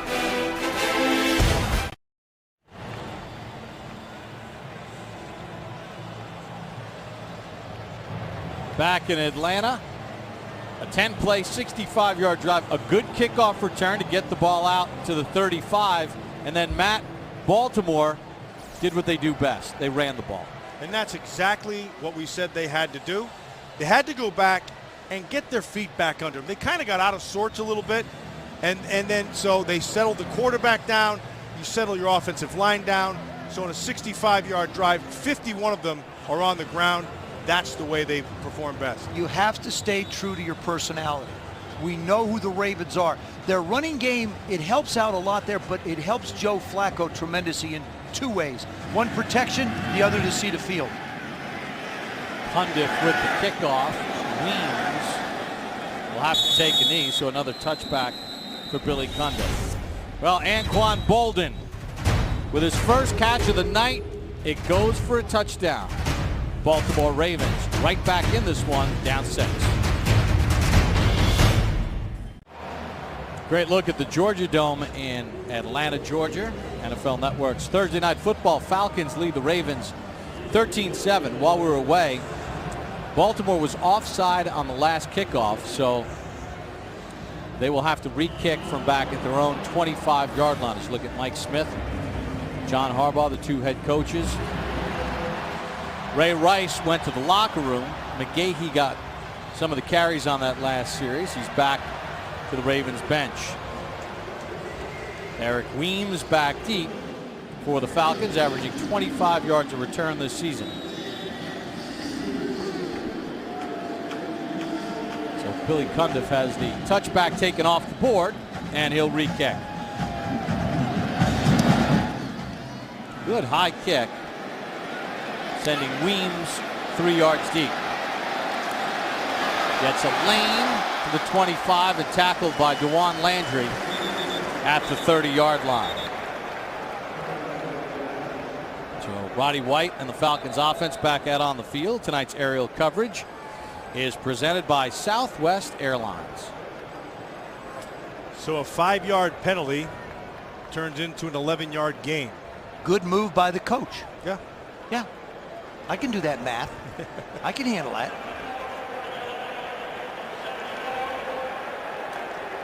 Lodi Nada on the sideline. Now, one of the things that's been impressive also for Matt Ryan is the pace at which he's gone. Michael Turner finds a crease along the left side and picks up about 8. Prior to that handoff to Michael Turner, he had 10 rushes for 19 yards. His longest was 4.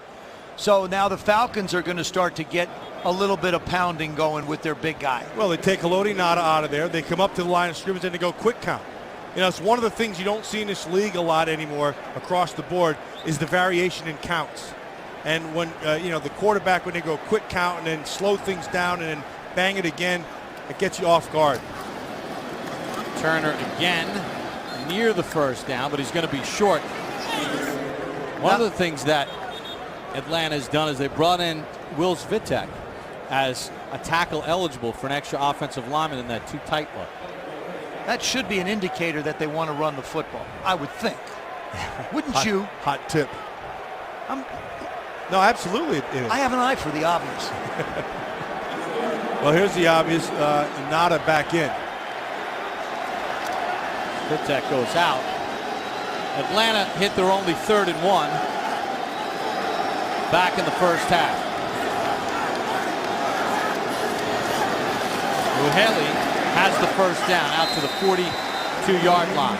So they go power football left. What impresses me about the Atlanta Falcons, on 2 3rd and short situations, the ball carrier knew how far he had to go. He didn't try and run high, didn't try and bounce it outside.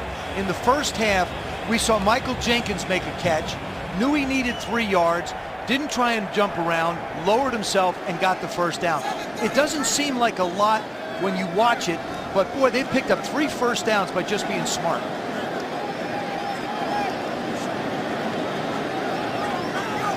First and 10.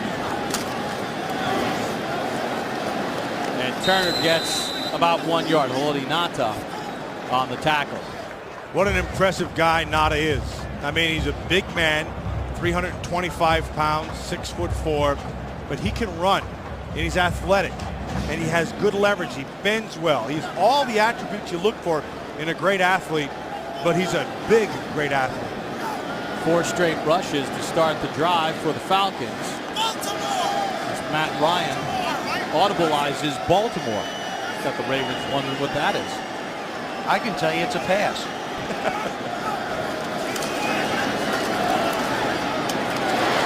Roddy White at midfield. Josh Wilson tackles him about 3 yards short of the sticks. Gain of 7. Across the National Football League, you see a lot of quarterbacks throw balls to the guys that are covered. What you see from the Atlanta Falcons is Matt Ryan is throwing to where receivers can get open. He's throwing them open, whether it's an out ball, whether it's an in ball.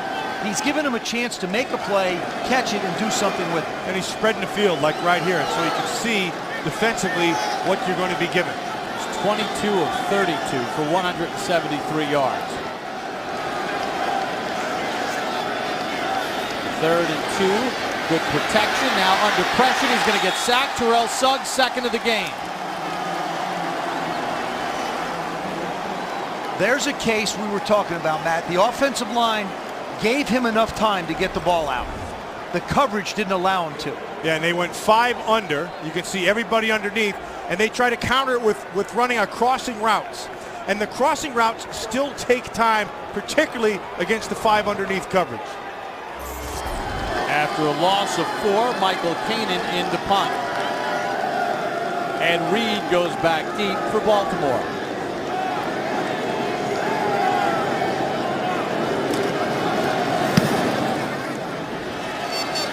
Returnable for Reed from the 16th. Hit from behind and tackled at the 26-yard line.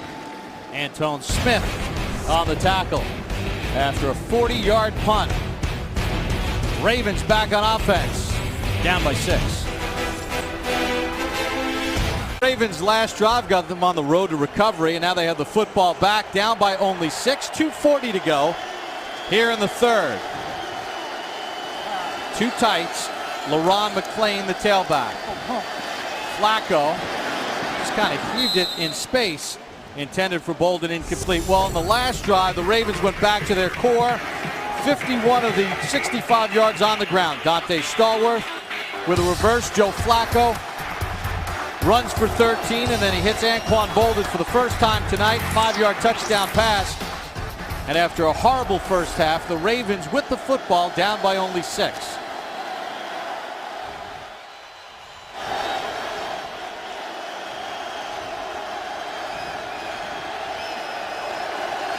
Ray Rice is checked back in. Bolden with a first down across the 40 to the 42-yard line. Grimes slipped. Bolden made him pay. Gain of 16. And how good is Anquan Bolden? Let me tell you, he snags a fastball right there. Joe Flacco sets and goes. He knows exactly where he's going right from the get-go. He quickly gets his head around on Grimes and makes the play. You know what I loved about him? And Ray Lewis is fired up because it's the same type of player. Flacco again looking for Bolden into double coverage. Grimes and Moore on the coverage. Joe Flacco is not as effective as a drop-back quarterback as he is on play action. I know we showed the percentage there, but it just doesn't give people a chance to get open enough for him. Grimes has done a heck of a job, by the way. Grimes has played a heck of a game here tonight. He really has.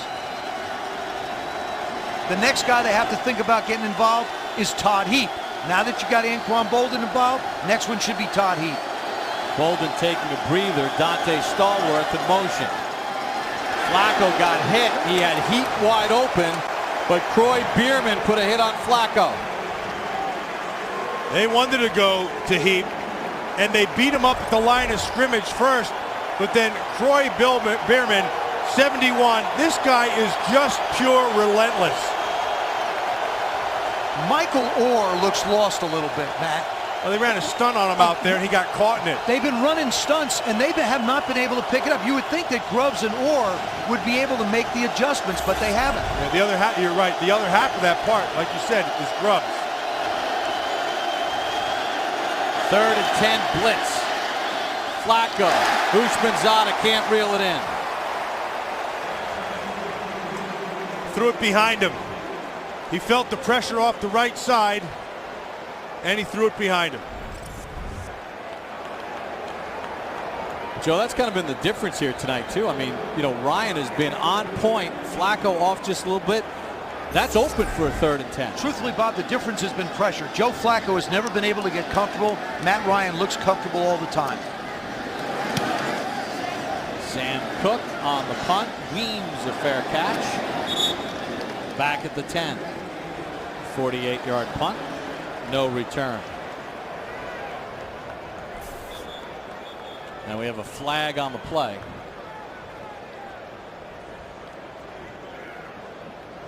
We'll check with Ron Winter in the call. That's in that land of illegal block in the back. Of course. It's a kick, isn't it? Illegal block in the back. Face mask. Face mask. That's a rarity on a punter. During the kick, personal foul, grasping the face mask, number 11 of the kicking team. 15-yard penalty from the dead ball spot on a first down. Marcus Smith, one of their core special teams players, called for the face mask. Matt Ryan, 22 of 32, playing a mean quarterback, but we showed him a little film from his younger days, and it wasn't always about quarterbacking for Matt. Played a little tight end in Pee Wee football. Pretty mean tight end, too.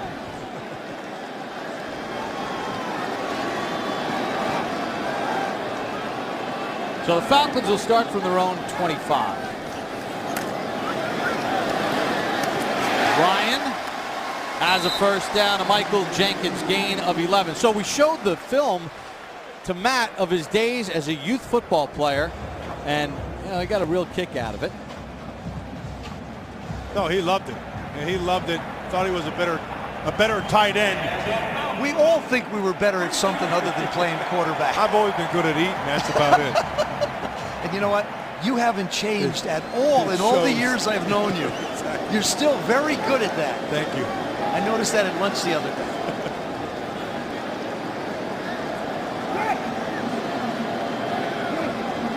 Roddy White motion. Turner gets a couple. All right, let's take a look at Ryan as a tight end watching. Matt Ryan, I'm number 81, and I play tight end and defensive end. Matt Helms dropping back, throws it to me, 81. Where did you guys get this? This is impressive. I look pretty good. I'm not going to lie to you. I look pretty good. Well, he's got a pretty good tight end at Tony Gonzalez. And I think he's happy at quarterback. Right? He did look pretty good. You better be careful. Matt Helms may take his job. Might take my job with that play-by-play you did. Where is Matt Helms Pretty now? good. Exactly. 2nd and 7. Turner stood up and dropped by Terrence Cody, the rookie out of Alabama, drafted in the 2nd round. And that should be the final play of quarter number 3. Well, Matt Ryan and the Falcons jumped out to a quick 13-0 lead. Baltimore trying to fight back in this matchup between a pair of 6-2 teams. 15 minutes to decide it on Thursday Night Football.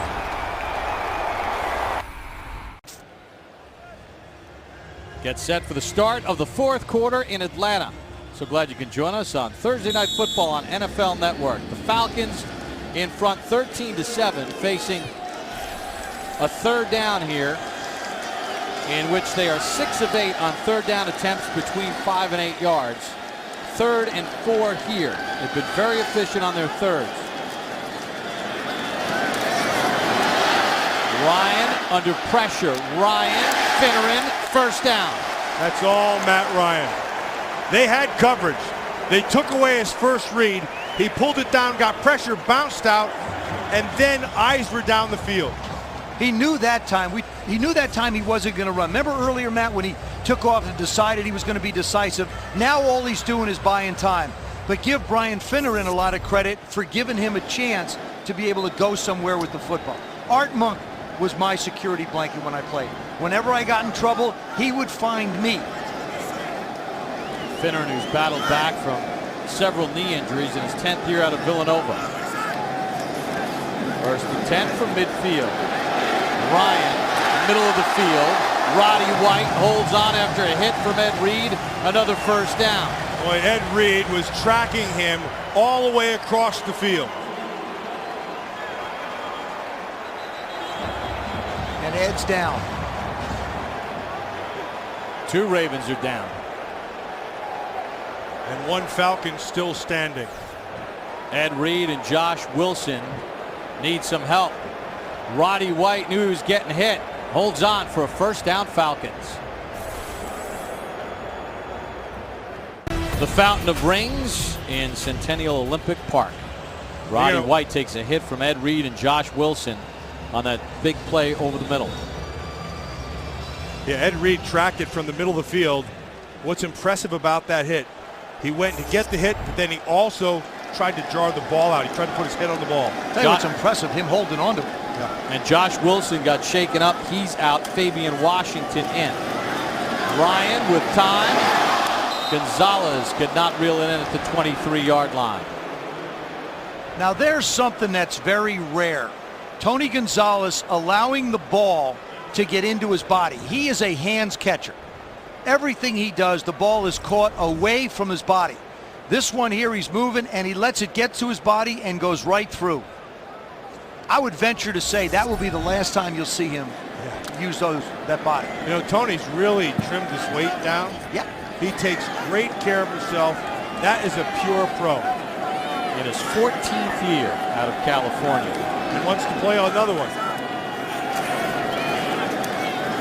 2nd and 10. Bryant goes through his progressions and realizes that the best thing to do is throw it out of bounds. Well, Tony Gonzalez in his 14th year out of California, the all-time leading receiver at the tight end position, over 1,000 catches, 1,040, 12,000 yards, 85 receiving touchdowns.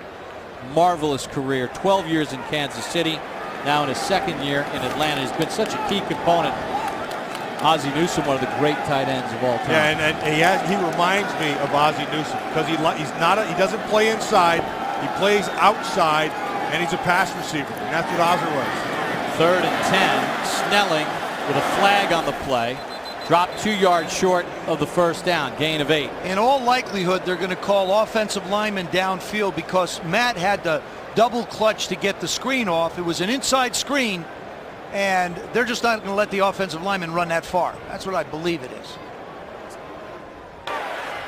Personal foul. Grasping the face mask.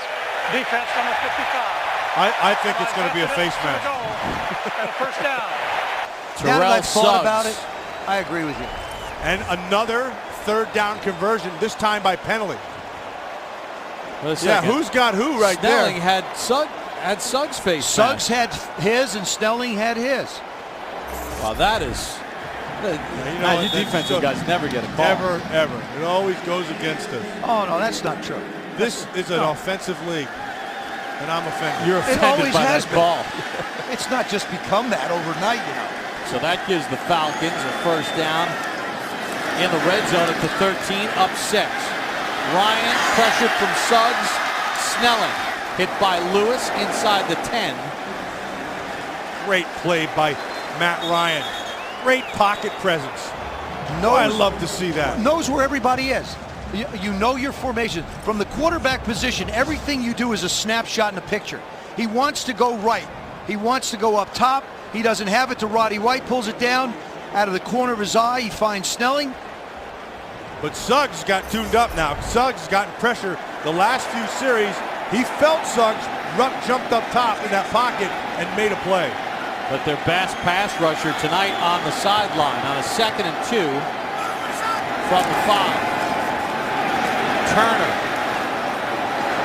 fighting for the first down. He'll be about a half yard short. Ray Lewis on the tackle. This is an impressive drive by the Falcons because it's a 1-score game. They have to get points put up on the board, and they know it.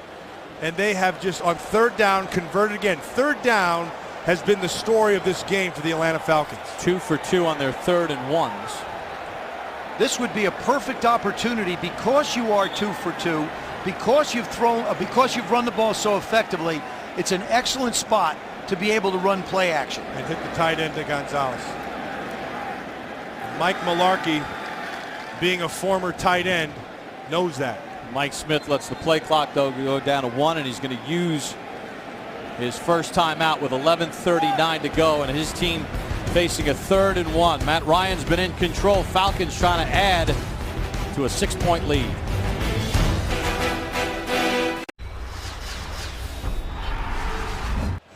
Well, Mike Smith is always positive. He was signaling to Ron Winter. Did he want a measurement? Timeout? Didn't get the measurement, so 3rd and inches inside the 4. Ryan White, touchdown Falcons.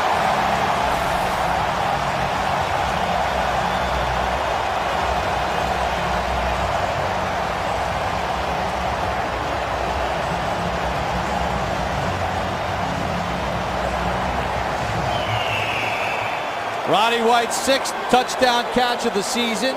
9 catches tonight for 74 yards, and Atlanta pushes the lead back up to 12 with the extra point pending. Little sprint right option variation. 75-yard drive. Matt Bryant with the extra point. On a 3rd and inches, put it in Matt Ryan's hands, and why not throw it to Roddy White?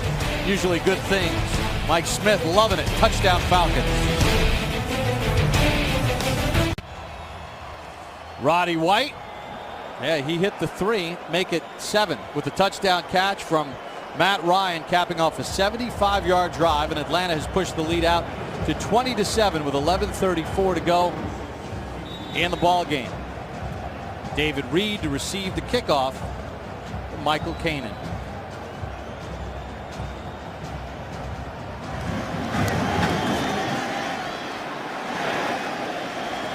Reed from the 6.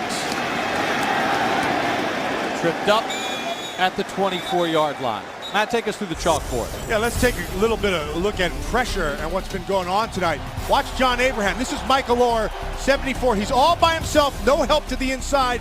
He gets too much of a kick and gives Abraham a two-way go. You give that to him, he's going to take it. This is a Tex, okay? First, the tackle comes in outside, and then the end comes around, and all it's designed to do is to put pressure on that tackle and make him have to take a different step, and that allows the end to come back inside, pressure in the face, and that's been successful here tonight with these Falcons. From the 25, Flacco. And Dixon with the catch for 5. Guys, one of the things that the Falcons have done very well is protect leads in the fourth quarter, especially here at home. You know, Mike Smith, their head coach, is a very progressive thinker, and what he decided to do in training camp was put heart monitors on a lot of his players to measure their workload during the course of the game. And they monitor that data through practice and through the games. And their practices run not on time periods, but on snaps, on actual plays. John Abraham, one of the guys wearing the monitor, not only during practice, but in the games, as Rice can get only a yard. Well, and then what they like to do is they go back and look at that data, and they see what kind of a workload you had on Sunday, and then they may back off a little bit during the week and give you some time to let you get your legs back. I think it's really brilliant, to be frank with you. I think if you put a heart monitor on John Harbaugh right now, his heart's racing because they need to pick up a first down. Time's ticking away, and they need to pick up a first down. Atlanta has won the third down battle on this side of the ball as well. 3rd and 5 for Flacco. Over the middle, first down, Bolden. To the 42-yard line, gain of 11. For more on the heart monitors with the Falcons, we check in with Alex. Hey, Bob, so about a dozen players on the Falcons team are wearing those heart monitors, including Dante Robinson. Before the game, they put them on, and as you said, they'll be monitored throughout the game. They won't really look at the data today, but throughout the week they will. Now, not only do they kind of study a rest period and what a player might need, but they also use it to look at heart rate. Like if a guy comes in and is anxious playing a game or nervous, like you said about John Harbaugh, they will then use that information too. 1st and 10 for Flacco. Under pressure, completes it to Todd Heap to the 41. These are the similarities. These are the similarities that you see in Matt Ryan and Joe Flacco. You saw their statistics early in the game and in the pregame shows. Now you see them both getting out of the pocket, making some plays with their legs, getting the ball down the field.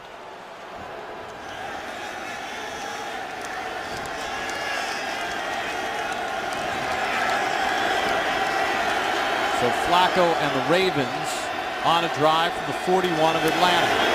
Flacco overshoots Mason. Well, you know, part of the thing, Mike Smith is trying to be progressive. He said this is all new, measuring the heart rates and the workload of the players. But what we want to do is make sure that we always finish strong, because statistically 60% of the games in the NFL are decided by 8 points or less, and 30% 3 points or less. So we want to be at our best late. 16 points allowed in the fourth quarter. That all sounds really nice, but I don't care what your heart monitor says. When it's at the end of the game and the game's on the line, you want your best players on the field regardless of how your heart's beat. Even if they're a little tired. You got it. 2nd and 10. Rice runs into Bierman after a gain of 2.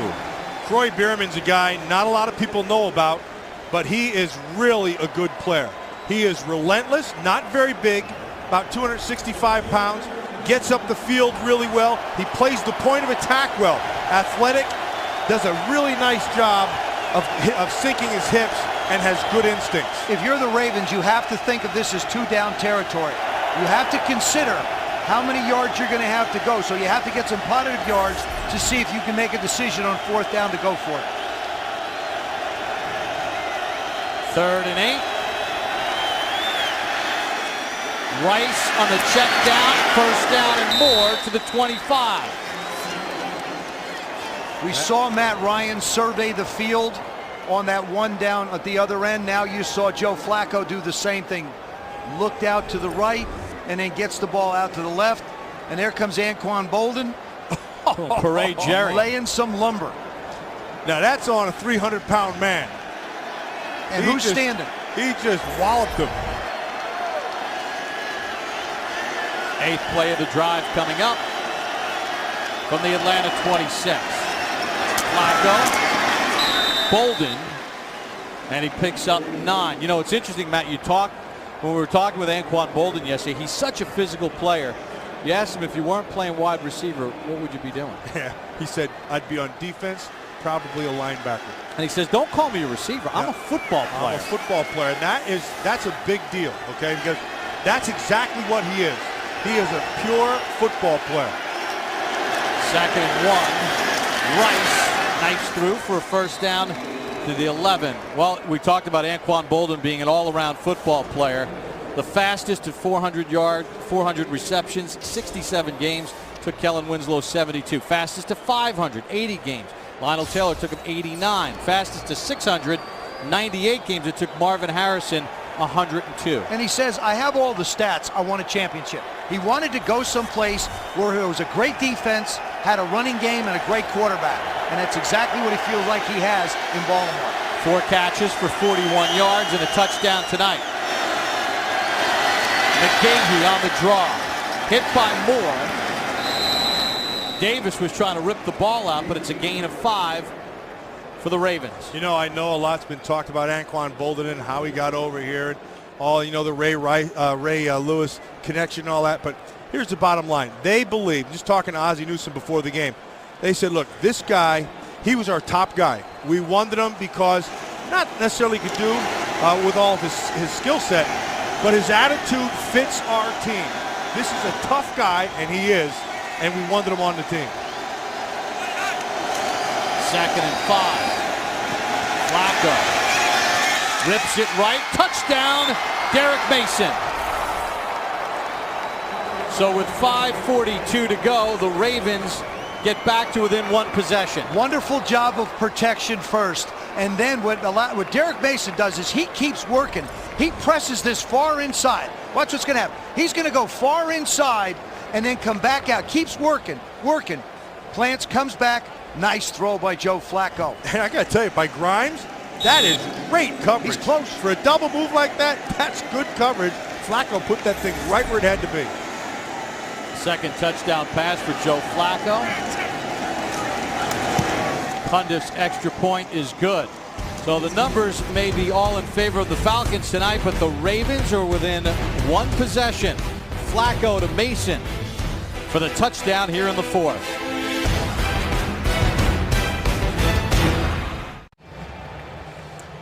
Look at Brent Grimes, number 20. He transitioned beautifully out of his break, and Mason has position with his body, but Flacco puts the ball the only place it can be, that's to outside, away from the defender, and Mason comes down with a catch and comes down holding his hand. 14th year pro out of Michigan State with his 3rd touchdown catch of the season. Joe Flacco, 2 career wins after trailing by 13 or more. Did it in 08 and then had that great comeback against Buffalo in Baltimore a couple of weeks ago. Cundiff on the kick. Weems will take another knee. So Derek Mason gets Baltimore to within 6 with 5:42 to go in the ball game. And now some pressure on Matt Ryan and the Falcons offense to play keep away up by 6. Sunday catch NFL Game Day Final. Get the last word on the day's action. See 21st and Prime, where Deion Sanders counts down his top 10 plays of the week. NFL Game Day Final Sunday, midnight Eastern on NFL Network. A must-watch for the NFL fan. You get the most in-depth highlights on a Sunday night. Get caught up on everything in the NFL. Roddy White in motion on a 1st and 10. Ryan under pressure with Suggs closing in. Pass intended for Roddy White. Oh, Suggs turned it up a little bit, didn't he? Boy, he has. Ever since he got that penalty down there, he's on fire. You know, coming hard off the outside, goes right around. The play action is supposed to take care of him. Yeah, I've heard that supposed to stuff before. It doesn't always work that way. He's got good instincts, and he's been around the game a long time. He knows when they're trying to okey doke him. Gonzalez in motion. Ryan to throw again. Ryan, White, first down. Carr on the tackle. Gain of 16. You know, we spoke with Roddy White just yesterday, and when we were talking to him, we talked about who are the guys that you like to look at and why. And, you know, one of the first guys he mentioned was Anquan Bolden. And he mentioned Bolden because he said he's precise in his routes, and he's a strong guy, and he's got to be right. And he says he patterns himself after that type of receiver. Joe Horn had a big influence on him when he played with him in 07. He really took him under his wing and taught him how to be a professional also. Expect the Falcons to try to run a little clock here after trying 2 straight pass plays. Michael Turner on the call. Turner gets 3 on the play as the clock moves to 4:43 and counting. Baltimore with all its timeouts.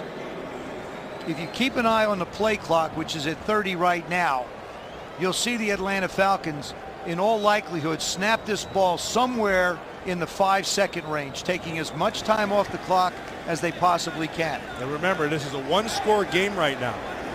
So they have to use the clock, and they have to convert here on to try to, pick up the first down.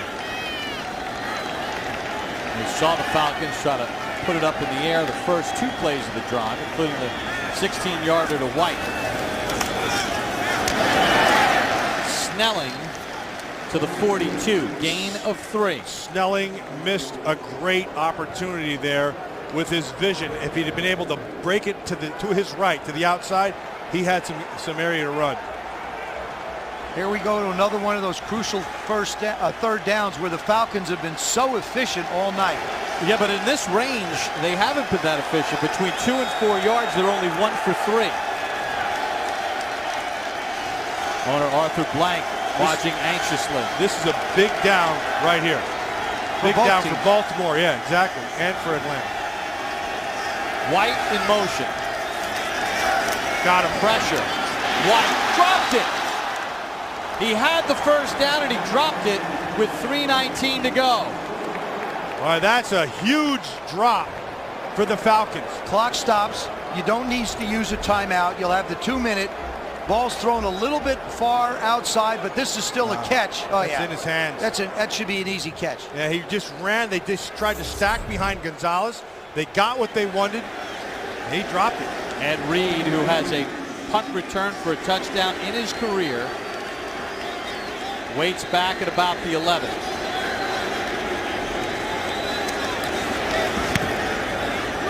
Great high spiraling punt by Kanan. Flag on the play. Mead from the 5. Hit by Weems, then knocked down at the 10-yard line. Antone Smith on the tackle will check the flag with 3:06 to go. 53-yard punt. That was a bomb by Michael Kanan. I don't think Ed should have fielded it. As a former punt returner, I used to use illegal procedure. Player number 14 went out of bounds on his own, came back into the field of play. That 5-yard penalty was assessed at the previous spot. Repeat 4th down. It'll make him kick it over. But that's huge because Baltimore was scheduled to start at their own 10. Now your guys got to go and run downfield again. And a lot of times you'll see a team get a good return off this as the Gunners now have to go down and beat it. The problem was that Weems went out of bounds, came back in, and he's the first guy that hit Ed Reed. But he went out of bounds on his own. On his own. He didn't get forced out. When you're forced out, you have to try and get back in as quickly as possible. See, he just runs out of bounds. Nobody forced him out. Now, I know this is going to come as a surprise to you, but we used to have a rule back in the old days. Any player that came to the sideline, he was mysteriously swallowed and never seen from again. He just disappeared over those other people. Well, we'll see how big a penalty this is. Remember, Ed Reed was tackled at the 10. Kanan with a good... So at the field, he's now in rhythm right now. Flacco's in rhythm, so we're going to watch a lot of underneath stuff. Let's see if heat becomes a big deal. Flacco out of the gun. Flacco looking for Houshmandzadeh on the post, incomplete. Joe, 2:52 to go. Baltimore with 3 timeouts. Isn't the draw and the run to Rice still an option with everybody protecting the pass? I think it is, because what you're going to get is the guys have been coming up front. Babineau, Abraham, Bierman, they've all been flying up the ball. If you catch them in one of those TEs, those tackle-in games that they run, you could split it and wind up with 15, 20 yards before the defenders get to them. I'm surprised they tried to push it there on first down that deep. I'd use the middle of the field right now with heat and check things down. We'll throw it on second down. Flacco in trouble. Has Mason at midfield. Great awareness by Flacco to find Mason. It's a gain of 22. Nice job once again of Derek Mason, keeping himself available and in Joe Flacco's vision. To me, this is all on Flacco. Now, he feels it. It looks like he's almost going to get happy feet right here, but then he gathers himself, eyes down the field, and that's when Mason is able to come clean. And also, the Falcons only rushed 3, Matt.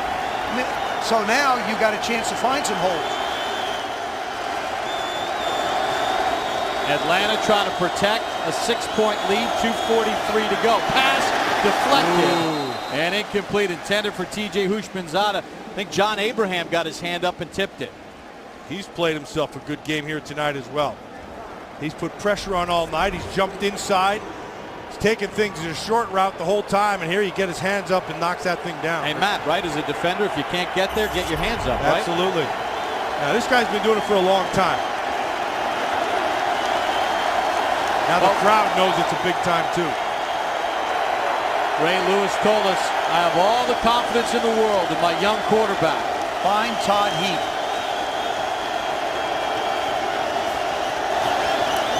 Second and 10. Ray Rice, middle of the field, picks up 6 to the 44-yard line. Ray Rice and Todd Heap run exactly the same routes out of the backfield. They run little hook delays about 6 yards down the field.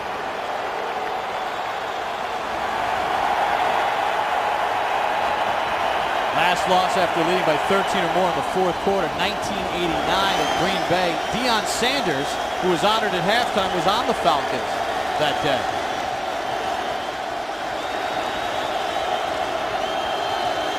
Working our way to the 2-minute warning, and they will not get the play off. A huge 3rd and 4 coming up for Joe Flacco and the Baltimore Ravens. Matt Ryan been involved in a physical contest with Ray Lewis. Ravens need a touchdown to win it. Back in Atlanta, 2 minutes to go in the ball game. Falcons by 6. Ravens with a 3rd and 4 at the Atlanta 44. 4 down territory. They're going man. Flacco. Bolden, first down, flag on the play. One of the things that Joe Flacco said is you can throw to a covered Anquan Bolden. He's the only guy in that receiving corps that you believe that you can be able to throw the football to when he's covered. Holding. Defense number 20. That penalty's decline.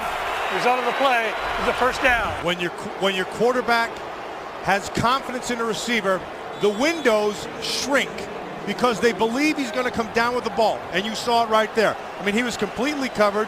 It was a penalty, and it was a good call. But he still trusted that Bolden's coming down with him.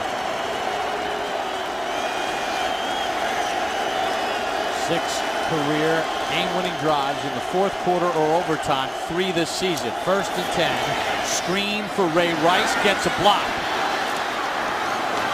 Rice to the outside, around Moore, and knocked down at the 11-yard line. What gain of 24. Great call by Cam Cameron, the offensive coordinator. Just perfectly called. Used the defense against him, knew he was going to get a rush, dumped it down underneath the Ray. 3 offensive linemen out in front of him clean. One of them got the block. Ray Rice did the rest. He was in such a hurry, Matt, to get up the field. He got up top of 2 of his offensive linemen.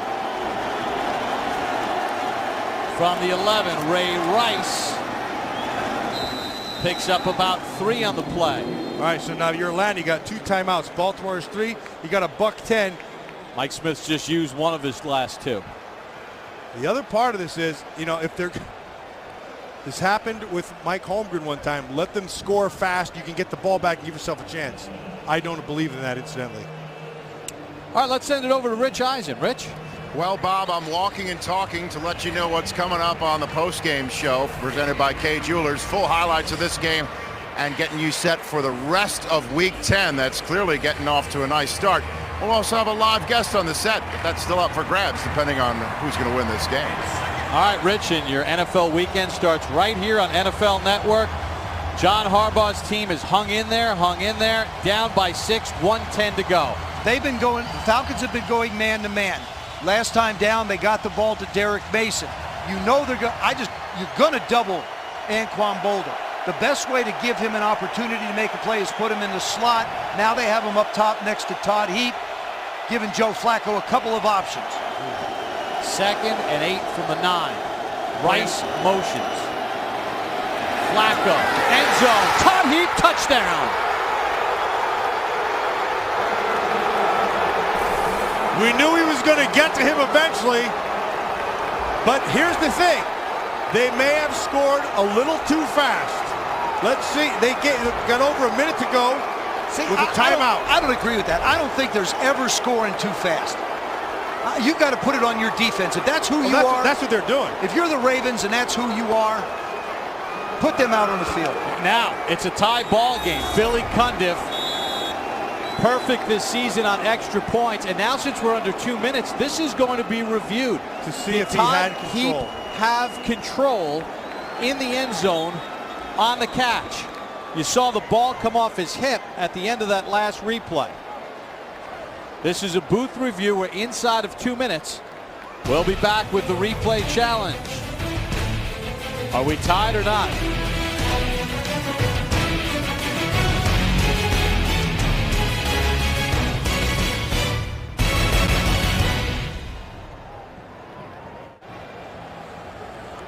Todd Heap's touchdown under review. Ron Winter with the call. Booth review.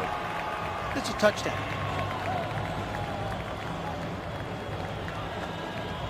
Ron, you can go. After review, the ruling on the field is confirmed. The receiver with the ball in his possession has 2 feet down, takes 2 steps, and the ball is then dislodged by a defensive player. The receiver was in a standing position throughout the process of completing the catch. Therefore, it is a touchdown. Good call as Todd Heap had it knocked away by William Moore, but he secures the football long enough for the touchdown. That's one heck of an explanation. That was a good explanation. It really was. Well, we told you that Ray Lewis believes in Joe Flacco, and he tells him right there. Now, this extra point gives Baltimore their first lead of the night with 1:05 to go. Cundiff to kick it, Cook to hold. Snap is good, and Baltimore with their first lead of the night, 1:05 remaining. Still a lot of time. A lot of time for a hot Matt Ryan and an offensive line that's protected him. And now, if you're a great defense, and you say you are and you believe you are, now is the time to prove it. This is what I would do if I was the Ravens defensively. What I would do is I would take Roddy White away. Greg Mattson, their defensive coordinator, has to be thinking they have tried to get to Roddy White on 3rd downs. They've got to him on a couple of them, quite a few as a matter of fact. I'm going to take him out of the game. Tony Gonzalez is not going to beat me going down the field. I know they're going to try and get in field goal range. Make him go to Michael Jenkins. Make him go to Harry Douglas.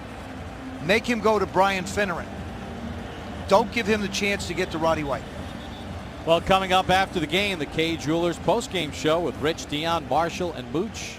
Full highlights, a live guest from the winning side, and a preview of Sunday's action in Week 10 in the National Football League. And what a start we've had here tonight in Atlanta in a matchup of a pair of 6-2 teams. Matt Ryan, 29 of 43, 244 yards, but he's watched the Baltimore Ravens storm back from a 13-point deficit. Roddy White had a ball in his hands on a 3rd down that would have given Atlanta a 1st down and a fresh set of downs and the ability to kill more clock. Couldn't hold on. Baltimore made him pay, Matt. That was a big one right there. I mean, they ran the perfect route. The ball was perfectly thrown. And the sure-handed White dropped it. Cundiff does what he's been doing all night, sending the kick about 8 yards deep for a touchdown. What a great weapon he is when you're in a game like this. Make somebody go 80 yards. We saw the Ravens get a jump start because they had a great return in the beginning of the second half. Matt Ryan, 4 game-winning drives in the fourth quarter or overtime this season, 10 for his career. He had one here in the Georgia Dome against San Francisco. He's got to go about 45 yards to give them a chance to win the game. Really plenty of time. 1 timeout remaining for Ryan and the Falcons. Under pressure from Suggs. And the pass incomplete. Boy, he's turned it up, hasn't he? Terrell Suggs, the last quarter and a half, he has turned up the heat. And the Ravens just rushed 3. Right. Yeah, he's coming hard. That was 3 against 6, and the Ravens rushed. Now they put Haloti Ngata right in the middle. Haloti Ngata. Yeah, and hello, Joe. I'm fine, thank you very so much. he's going to get a big push in the center. Right on Todd McClure. Yeah, and because that's a tough order right there. So that's going to draw the block inside of one of your guards, which allows Suggs on the outside to get up the field. 2nd and 10. Ryan through the hands of Douglas at the 32. And this follows what we said earlier, okay? Make him throw it to Douglas. Right. Make him throw it to Jenkins. Take the others away. Just take Roddy White away. No, Harry. It's not like he wasn't open. Well, Harry Douglas they've tried to get the ball to him 3 different times tonight. 2 of them looks like he broke the routes. This one here, you have to make that catch. Oh, it's wide open. Hey, you have to make this. That time, they triple teamed Haloti Ngata in the middle. And you get a wide receiver isolated on Tavares Good, the linebacker. You got to win that matchup. Absolutely. 3rd and 10 for Ryan. Deep out, Jenkins. Did he get the feed in at the 44? Officials say yes. He controlled the ball all the way through. Nice catch. Clock stops with 50 seconds to go. That's a heck of a throw. Again, no Roddy White, though. Yeah, well, they'll take this catch. Here it is. And they may review this, too. By the hand. No, he's got control. I don't know. I'm not sure. I don't know. I think it's going to go to a booth review. That ball was in his hands, and then you saw it move a little off the fingertips, and I don't know if he had both feet in.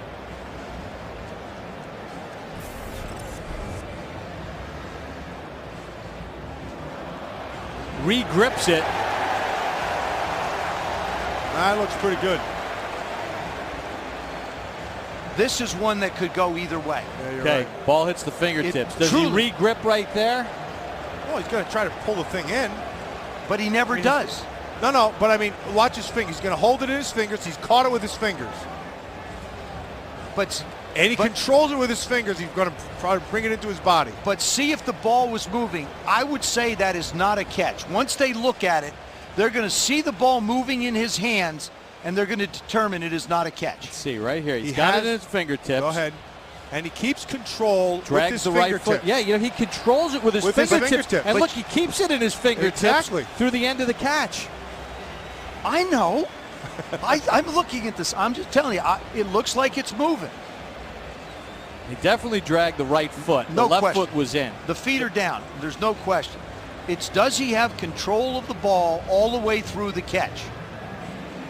And I think that's fingertip control. I think it's, the left hand never comes off the ball, Joe. Yes, sir, Your Honor. Lost and all that. That's a heck of a throw. Oh, it's a great throw. It's a great throw. Looks John like Harbaugh it's moving, saying though. no good. After review, the ruling on the field is confirmed. It is a catch. Player had the ball in his possession and 2 feet inbound. I could see first down. why John Harbaugh would say that wasn't a catch. Ray Lewis can't believe it, but Ray, he doesn't really bobble it. No, it just spins in his. However they determine it. Like I said, it could have gone either way. That was truly a fingertip catch. That was. Throughout the course of the catch. And fingertip control. That's a good call by the official. So with 50 seconds to go, as Ryan takes the snap, timeout Ravens. They'll use the first of their 3. Baltimore. About 25 yards away from field goal range, or 20 yards away from a 55-yarder. If I'm looking for anybody here, I'm looking for Tony Gonzalez. We'll be back. Falcons down by 1, 50 seconds left. Matt Bryant has had a couple of game-winning field goals this season. He's hit a 51-yarder tonight. 1st and 10, Atlanta. Ryan, middle of the field, first down to the 41. Roddy White on the catch. Clock it right here. Clock it and stop it. Just take your time. No problem. Ryan will clock it with 35 seconds. Another 10 yards, and you can kick it with Bryant. Roddy White comes inside a little bit. You can't give him the room. He shows his strength. Josh Wilson trying to cover him. It's not fair. And because Atlanta has that one timeout in their pocket, they can still use the middle of the field. Middle of the field is big.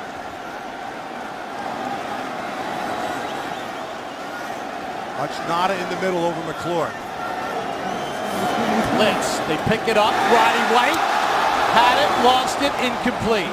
Second drop of the night. But they did. They came with that inside A-gap blitz. And Matt Ryan read it perfectly.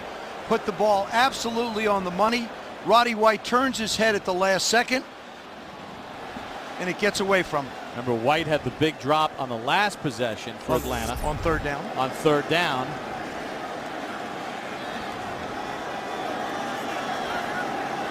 So it's 3rd and 10 at the 41. Ravens show blitz. Pass intended for Gonzalez. Flag on Tavares Gooden. Great job by Matt Ryan. Feeling the pressure off the left side. They brought numbers to his left. Kept his eyes down the field, stepped up, and bam, that ball was right out. Gonzalez would have had a chance to make a play. Interference. Defense number 52. Penalized at the spot of the foul and a 1st down. Here's the numbers to the left. You keep in 3, we bring 4. Ryan steps up, delivers the ball. Tony Gonzalez, if you could see the subtleness of what he did, just slowed down enough so that Gooden could climb his back before he made a leap at the ball.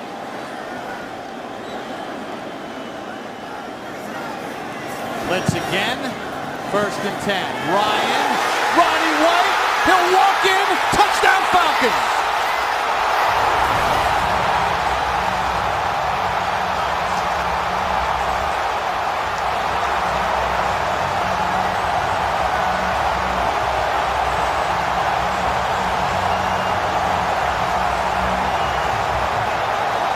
What a fantastic job by Matt Ryan of seeing the blitz and then buying time by rolling to his left, and that gives him the time to find him down the field for 6. What a great call by Mike Mularkey, their offensive coordinator, to get him away from the pressure. He's moving right now. It's a sprint. That is a great call. Great call by the coach. Terrific throw, and they're trying to cover Roddy White when they're bringing pressure with Josh Wilson. Josh Wilson is 5 feet 9 inches tall. He wanted a flag. He went barking at the official saying, he knocked me down. We pushed him the last time he caught the pass. He wasn't going to get it that time, and he wasn't going to get it this time. Well, the heart meters are pumping on the Atlanta Falcons as they go 80 yards against Ray Lewis's Baltimore Ravens defense to take the lead back with 20 seconds to go. Now Ryan and the Falcons will go for 2 to try to make this a 7-point game. Right now the margin is 5 with 20 seconds. They're 1 for 1 this year on 2-point conversions. Atlanta is. A pass to Roddy White converted earlier this season. I would think a pass to Roddy White would be a good thing to do at this point. White to the top of your screen.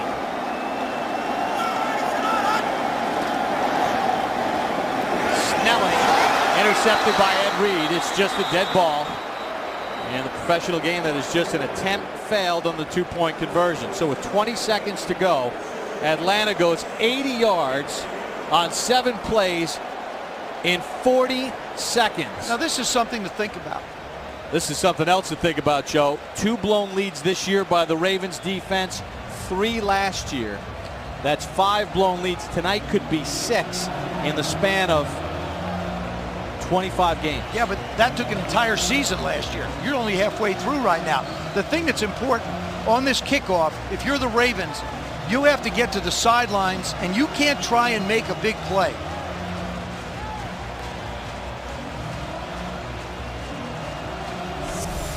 Well, let's take you through the 45-second drive. Matt Ryan with a huge completion to Michael Jenkins that was reviewed, call upheld.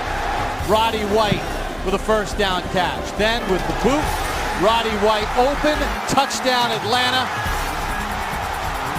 as Ryan throws his 3rd touchdown pass of the night. In 45 seconds, the Falcons have the lead again. I go back to my conversation yesterday with Mike Mularkey, the offensive coordinator. He said that when they were losing to San Francisco by 14, he asked his team on Monday, did anybody in this room believe that we were going to lose? Nobody raised their hand. It's the same situation here. The Atlanta Falcons just believe that they cannot be beat no matter what the circumstances are in this dome. Matt, do you kick it away here with Canaan, or do you squib it? No, you kick it. Kick it away. Last year, Canaan had 28 touchbacks. Came into the game tonight with 11, and he sends a rocket to David Reed, who's going to run it out. Reed cut down at the 10-yard line. Eric Weems. That was a mistake. Not only did you not get out to the 20, but you took off 4 precious seconds. How about Weems, the return man and backup wide receiver, laying out David Reed? Now, I don't blame Reed on that one. I blame the up man. Protector, he right? should have put him in there and not let him out. John Harbaugh's team normally excellent in special teams. Matt, how do you defend this if you're the Falcons? Well, you can give everything up underneath. Just get the guy to the ground. You can't. Now you can see. Look how they're lined up. See, they're 3 deep. You can't even see them on the screen. Flacco, middle of the field. That's fine. The catch. And he took a shot in the back and slow to get up. Lofton on the hit, gain of 18.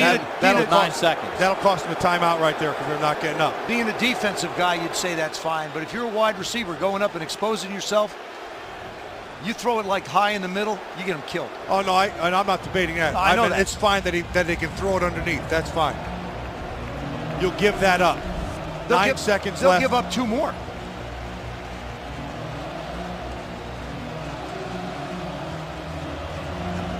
Well, we're going to take you back to the Roddy White touchdown. Josh Wilson wanted a flag. Matt, you make the call. This is what they're going to be talking about tomorrow all day long. Right there. Is there a push-off? You see Roddy White with his right hand. It wasn't called. Wilson goes down. He pleads his case. How could you miss that? Mr. Side Judge, please. Sorry, touchdown. Yep. He had a case to be made there, too. You have to try and get something to the sidelines. Flacco. Can't extend Chased the by play. Abraham, and he sacks him. Call a timeout. You got one. Loss of 13. Yeah, you cannot extend the play as a quarterback. You have to have a clock in your head. Get rid of the ball. Get rid of the ball. Live for another down. You don't even need a clock in your head in this situation, Matt. Exactly. All you need to do is figure out, I've got 10 seconds. I've got to take a shot, get it out of my hands as quickly as possible. How do you think that heart monitor was racing there for Abraham? How do you think Mike Smith is doing? The Falcons have dropped Brian Finneran all the way back at the 30-yard line, right there. One of the backup wide receivers. He's 6'5", 213 pounds, and he can jump. And they put Curtis Lofton in the middle. They had everybody back about. They got 4 deep at about 45 yards. 45 yards. And Abraham with 2 sacks tonight. He played a great job against the run. He and Babineau. He gets a game ball.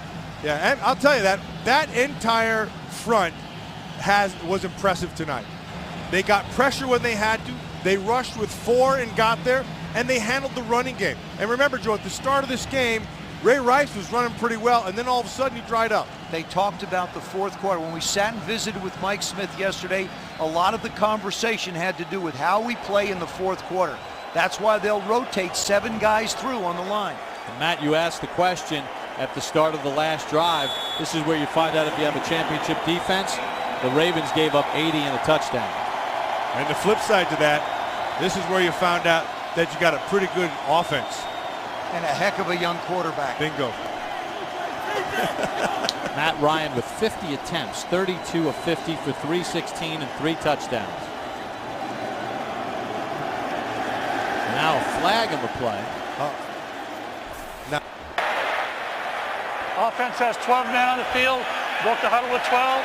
That's a 5-yard penalty. That's a runoff. Clock was not running, so it's not a runoff. That's correct. Clock was not running. The clock had been stopped because Baltimore used their last timeout. It's only if the clock is running is there a runoff if there's a penalty on the offensive team who's trailing with the ball. The reason why it's not a runoff is because Baltimore had called a timeout after the Flacco sack. Matt Ryan ran the offense to perfection today. 2 seconds remaining. This may have been the best game Matt Ryan's played since he's been in the pros. Flacco. Bushmanzada gets hit by Dante Stallworth, and Babineau just batted it out of bounds, and that's it. Can't end on the flag. There's a flag on the field. Unless it's against the offense. Now let's see. Is it an illegal bat of the ball by Babineau? There is no foul, No foul. for an illegal bat. The defensive player batted the ball backwards. That's the end of the game. Did not bat it forward. He batted it backwards. That is it. Matt Ryan engineers an 80-yard drive in 45 seconds and hits Roddy White as he and Joe Flacco exchange pleasantries. The both third-year quarterbacks. Tonight, Ryan was better. 26-21, the final score. The Atlanta Falcons improved to 7-2 as they hand the Ravens their 3rd loss of the season.